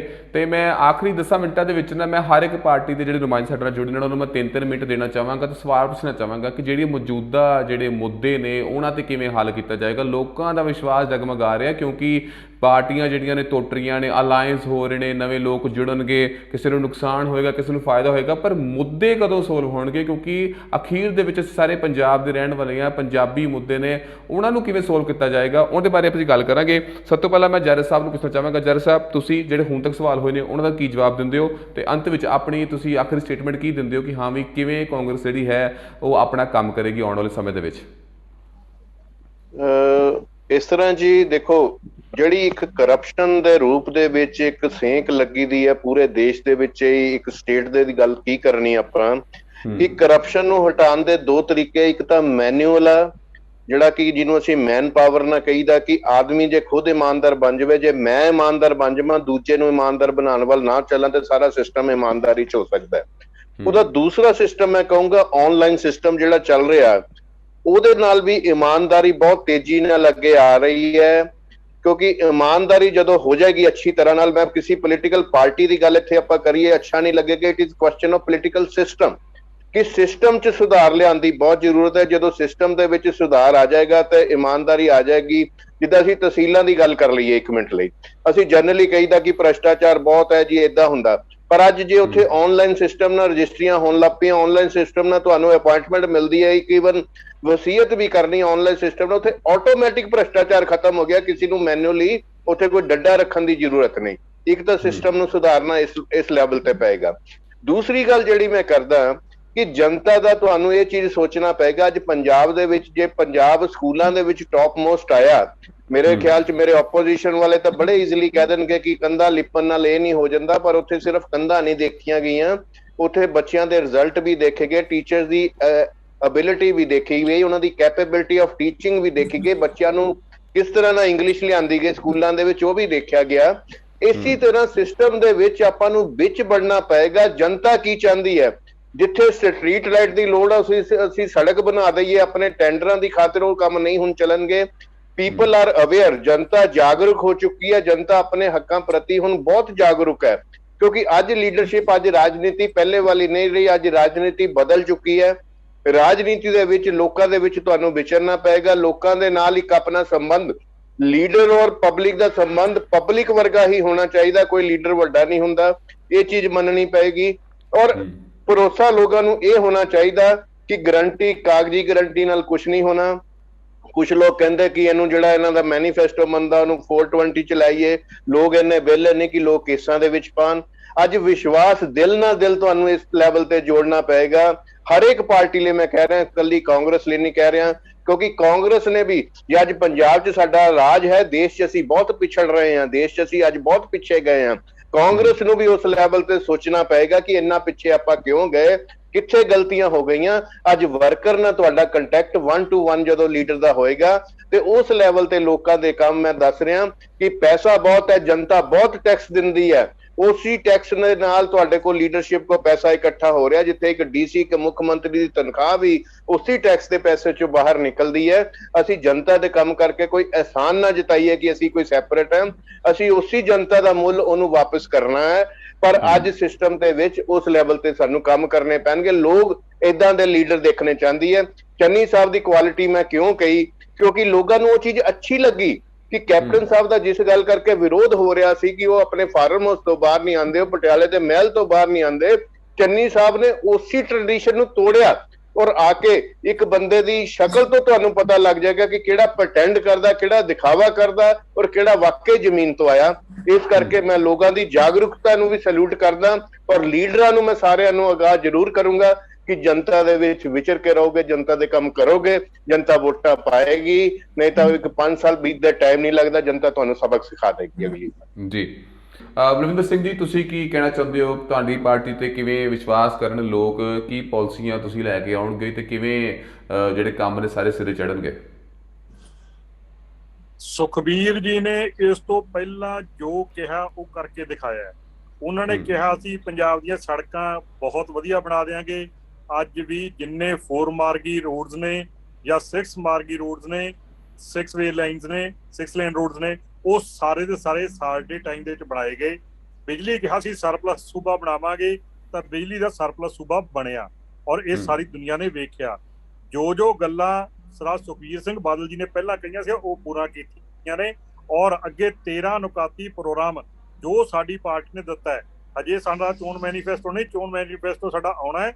ਉਹਦੇ ਲੋਕਾਂ ਨੂੰ ਹੋਰ ਵੀ ਬਹੁਤ ਕੁਝ ਜਿਹੜਾ ਹੈਗਾ ਵਾਅਦੇ ਕਰਾਂਗੇ, ਜਿਹੜੇ ਵਾਅਦੇ ਕਰਾਂਗੇ ਉਹ ਪੂਰੇ ਵੀ ਕਰਾਂਗੇ 5 ਸਾਲ ਦੇ ਵਿੱਚ। ਇਹਨਾਂ ਵਾਂਗੂ ਨਹੀਂ ਕਿ ਕੈਪਟਨ ਸਰਕਾਰ ਵਾਂਗ ਅਸੀਂ ਉਹਨਾਂ ਵਾਅਦਿਆਂ ਨੂੰ ਵਿੱਚ ਵਿਚਾਲੇ ਛੱਡ ਦਿਆਂਗੇ ਤੇ ਸਾਡੇ ਕੋਲ ਉਦਾਂ ਦਾ ਕੋਈ ਕੁਛ ਨਹੀਂ ਹੋਊਗਾ। ਇਸ ਗੱਲ ਦਾ ਅਸੀਂ ਜਨਤਾ ਨੂੰ ਵਿਸ਼ਵਾਸ ਦਿਵਾਉਣੇ ਆ ਔਰ 100% ਸਾਨੂੰ ਇਸ ਗੱਲ ਦਾ ਵਿਸ਼ਵਾਸ ਹੈ ਕਿ ਜਨਤਾ ਸਾਡੇ ਤੇ ਭਰੋਸਾ ਕਰੂਗੀ ਔਰ ਜਿਹੜਾ ਆਉਣ ਵਾਲਾ ਟਾਈਮ ਹੈ ਉਹ ਅਕਾਲੀ ਦਲ। ਜੀ ਗਰੇਵਾਲ ਸਾਹਿਬ, ਤੁਸੀਂ ਕੀ ਕਹਿੰਦੇ ਹੋ ਆਪਣੀ ਪਾਰਟੀ ਵੱਲੋਂ? ਮੋਹਿਤ ਜੀ, ਸਿਰਫ ਛੋਟੀ ਜੀ ਗੱਲ, ਸਪਸ਼ਟ ਰਾਜਨੀਤੀ, ਸਾਫ਼ ਰਾਜਨੀਤੀ, ਮੁੱਦਿਆਂ ਦੀ ਰਾਜਨੀਤੀ, ਚਿਹਰਿਆਂ ਦੀ ਰਾਜਨੀਤੀ ਨੂੰ ਪੰਜਾਬ ਨੂੰ ਇੱਕ ਹੀਲਿੰਗ ਟੱਚ ਦੀ ਲੋੜ ਹੈ, ਪੰਜਾਬ ਨੂੰ ਇੱਕ ਪਾਰਟਨਰਸ਼ਿਪ ਦੀ ਲੋੜ ਹੈ। ਬੜੀ ਬਦਕਿਸਮਤੀ ਦੀ ਗੱਲ ਹੈ ਕਿ ਇੰਨੇ ਸਾਲਾਂ ਬਾਅਦ ਵੀ ਆਪਾਂ ਸਰਕਾਰ ਲੰਘਣ ਤੋਂ ਬਾਅਦ ਕਹਿੰਦੇ ਹਾਂ ਕਿ ਇਹ ਕਰਨਾ ਚਾਹੀਦਾ ਸੀ, ਜਾਂ ਆਪਾਂ ਗਲੀਆਂ ਨਾਲੀਆਂ ਨੂੰ ਡਿਵੈਲਪਮੈਂਟ ਦਾ ਮਾਪਦੰਡ ਮੰਨ ਲੈਂਦੇ ਹਾਂ। ਸਾਡਾ ਡਿਵੈਲਪਮੈਂਟ ਦਾ ਮਾਪਦੰਡ ਹੋਲਿਸਟਿਕ ਹੈ। ਅਸੀਂ ਬੇਨਤੀ ਪੰਜਾਬੀਆਂ ਨੂੰ ਇਹ ਕਰਦੇ ਹਾਂ ਕਿ ਅਸੀਂ ਆ ਕੇ ਬਿਜ਼ਨਸ ਰੱਖਾਂਗੇ ਐਂਡ ਅਸੀਂ ਟ੍ਰਾਂਸਪੇਰੈਂਟ ਰਾਜਨੀਤੀ ਦੇਵਾਂਗੇ, ਗਵਰਨੈਂਸ ਦੇਵਾਂਗੇ ਐਂਡ ਉਹ ਕਿਸੇ ਦਾ ਜਿਹੜੀ ਵੀ ਕੋਈ ਚੀਜ਼ ਹੈ ਲੋਕਾਂ ਦਾ ਹੱਕ ਹੈ, ਲੋਕਾਂ ਦੇ ਹੱਕ, ਲੋਕਾਂ ਨੂੰ ਇਹ ਨਹੀਂ ਹੋਣਾ ਚਾਹੀਦਾ ਕਿ ਅਸੀਂ ਦੇ ਰਹੇ ਹਾਂ, ਲੋਕਾਂ ਦਾ ਹੱਕ ਹੈ। ਲੋਕ ਜੇ ਤੁਹਾਨੂੰ ਸਰਕਾਰ ਚਲਾਉਣ ਦੀ ਜ਼ਿੰਮੇਵਾਰੀ ਦੇ ਰਹੀ ਹੈ ਤਾਂ ਕਿਸੇ ਦੀ ਵੀ ਜਿਹੜੀ ਵੀ ਬੰਦਾ ਸਰਕਾਰ ਬਣਦਾ ਉਹਦੀ ਜ਼ਿੰਮੇਵਾਰੀ ਬਣਦੀ ਹੈ ਕਿ ਲੋਕਾਂ ਨਾਲ ਓਨੈਸਟਲੀ ਸਾਰਾ ਕੁਝ ਸ਼ੇਅਰ ਕਰੇ ਤੇ ਲੋਕਾਂ ਨੂੰ ਇਹ ਦਿਖਾਵੇ ਕਿ ਦੇਖੋ ਜੀ ਆਹ ਸਾਡੀਆਂ ਕਮੀਆਂ ਨੇ, ਆਹ ਸਾਡੀਆਂ ਤਾਕਤਾਂ ਨੇ, ਰਲ ਕੇ ਆਪਾਂ ਆਪਣੀ ਸਟੇਟ ਨੂੰ ਬਿਹਤਰ ਬਣਾਈਏ। ਸੋ ਸਾਡੀ ਤਾਂ ਮਨਸ਼ਾ ਵੀ ਇਹੀ ਹੈ ਜੀ, ਅਸੀਂ ਜਿਹੜਾ ਮੈਨੀਫੈਸਟੋ ਹੈ ਉਹ ਵੀ ਐਜ਼ ਅ ਲੀਗਲ ਡਾਕੂਮੈਂਟ ਦੇਣ ਨੂੰ ਤਿਆਰ ਹਾਂ ਤੇ ਅਸੀਂ ਇਹ ਵੀ ਕਹਿ ਰਹੇ ਹਾਂ ਕਿ ਸਾਫ਼, ਅੱਛੀ ਤੇ ਸਪਸ਼ਟ ਰਾਜਨੀਤੀ, ਜਿਹੜੇ ਇਮਾਨਦਾਰ ਲੋਕ ਤੁਹਾਡੇ ਮੇਰੇ ਵਰਗੇ ਜਿਹੜੇ ਕਮਾ ਕੇ ਰੋਟੀ ਖਾਣ ਗਿੱਜੇ ਹੈ ਉਹਨਾਂ ਦੇ ਵੱਲ ਜੇ ਅੱਜ ਉਹਨਾਂ ਨੂੰ ਇੱਕ ਵਾਰੀ ਮੌਕਾ ਮਿਲੂਗਾ ਤੇ ਉਹ ਜਿਹੜੀ ਤਨਖਾਹ ਲੱਗੂਗੀ ਉਹਨਾਂ ਦੀ ਉਸ ਤਨਖਾਹ ਲਈ ਵੀ ਕੰਮ ਕਰਨਗੇ, ਕਿਉਂਕਿ ਬਾਕੀਆਂ ਨੂੰ ਰੋਟੀ ਕਮਾਉਣ ਲਈ ਕੰਮ ਕਰਨਾ ਪੈਂਦਾ ਹੈ। ਸੋ ਆਹੀ ਬੇਨਤੀ ਜੀ। ਸੋ ਵਾਕਈ ਜਨਤਾ ਨੂੰ ਜਵਾਬਦੇਹੀ ਨੇ ਸਾਰੇ ਹੀ ਜਿਹੜੀਆਂ ਪਾਰਟੀਆਂ ਨੇ। ਸੋ ਗੱਲਾਂ ਤੇ ਬਹੁਤ ਹੋ ਰਹੀਆਂ ਨੇ ਪਰ ਹਕੀਕਤ ਤੇ ਕੁਝ ਚੈਲੰਜਸ ਨੇ ਉਹ ਦੇਖਣੇ ਕਿ ਕਦੋਂ ਲੋਕਾਂ ਦੇ ਮਸਲੇ ਜਿਹੜੇ ਹੱਲ ਹੋਣਗੇ ਜਾਂ ਫਿਰ ਆਉਣ ਵਾਲੀ ਸਰਕਾਰ ਕਿਵੇਂ ਲੋਕਾਂ ਦੇ ਮਸਲੇ ਜਿਹੜੀ ਹੈ ਉਹ ਹੱਲ ਕਰੇਗੀ, ਕਿਉਂਕਿ ਪੰਜਾਬ ਦੇ ਜਾਏ ਆ ਤੇ ਪੰਜਾਬ ਦੇ ਮਸਲੇ ਨੇ ਤੇ ਅਗਰ ਉਹ ਹੱਲ ਨਹੀਂ ਹੋਏ ਤਾਂ ਲੋਕ ਜਿਹੜੇ ਨੇ ਹਰ ਸਾਲ ਨਵੇਂ ਸਾਲ ਇੱਕ ਹੈ ਨਵੀਂ ਕਿਸੇ ਹੋਰ ਨੂੰ ਮੌਕਾ ਦੇ ਸਕਦੇ ਨੇ। ਸੋ ਉਮੀਦ ਇਹੀ ਕਰਦੇ ਕਿ ਹਰ ਇੱਕ ਪਾਰਟੀ ਜਿਹੜੀ ਹੈ ਪੰਜਾਬ ਦੇ ਹਿੱਤ ਲਈ ਹੀ ਕੰਮ ਕਰੇ। So thank you so much ਸਾਰੇ ਜਿਹੜੇ ਨੁਮਾਇੰਦੇ ਸਾਡੇ ਨਾਲ ਅੱਜ ਜੁੜੇ ਤੇ ਆਪਣੇ ਆਪਣੇ ਵਿਚਾਰ ਆਪਣੀ ਪਾਰਟੀ ਦੇ ਜਿਹੜੇ ਵਿਚਾਰਾਂ ਨੂੰ ਸਾਡੇ ਨਾਲ ਸਾਂਝੇ ਕੀਤੇ। ਧੰਨਵਾਦ ਜੀ ਸਾਰਿਆਂ ਦਾ। ਥੈਂਕ ਯੂ ਜੀ।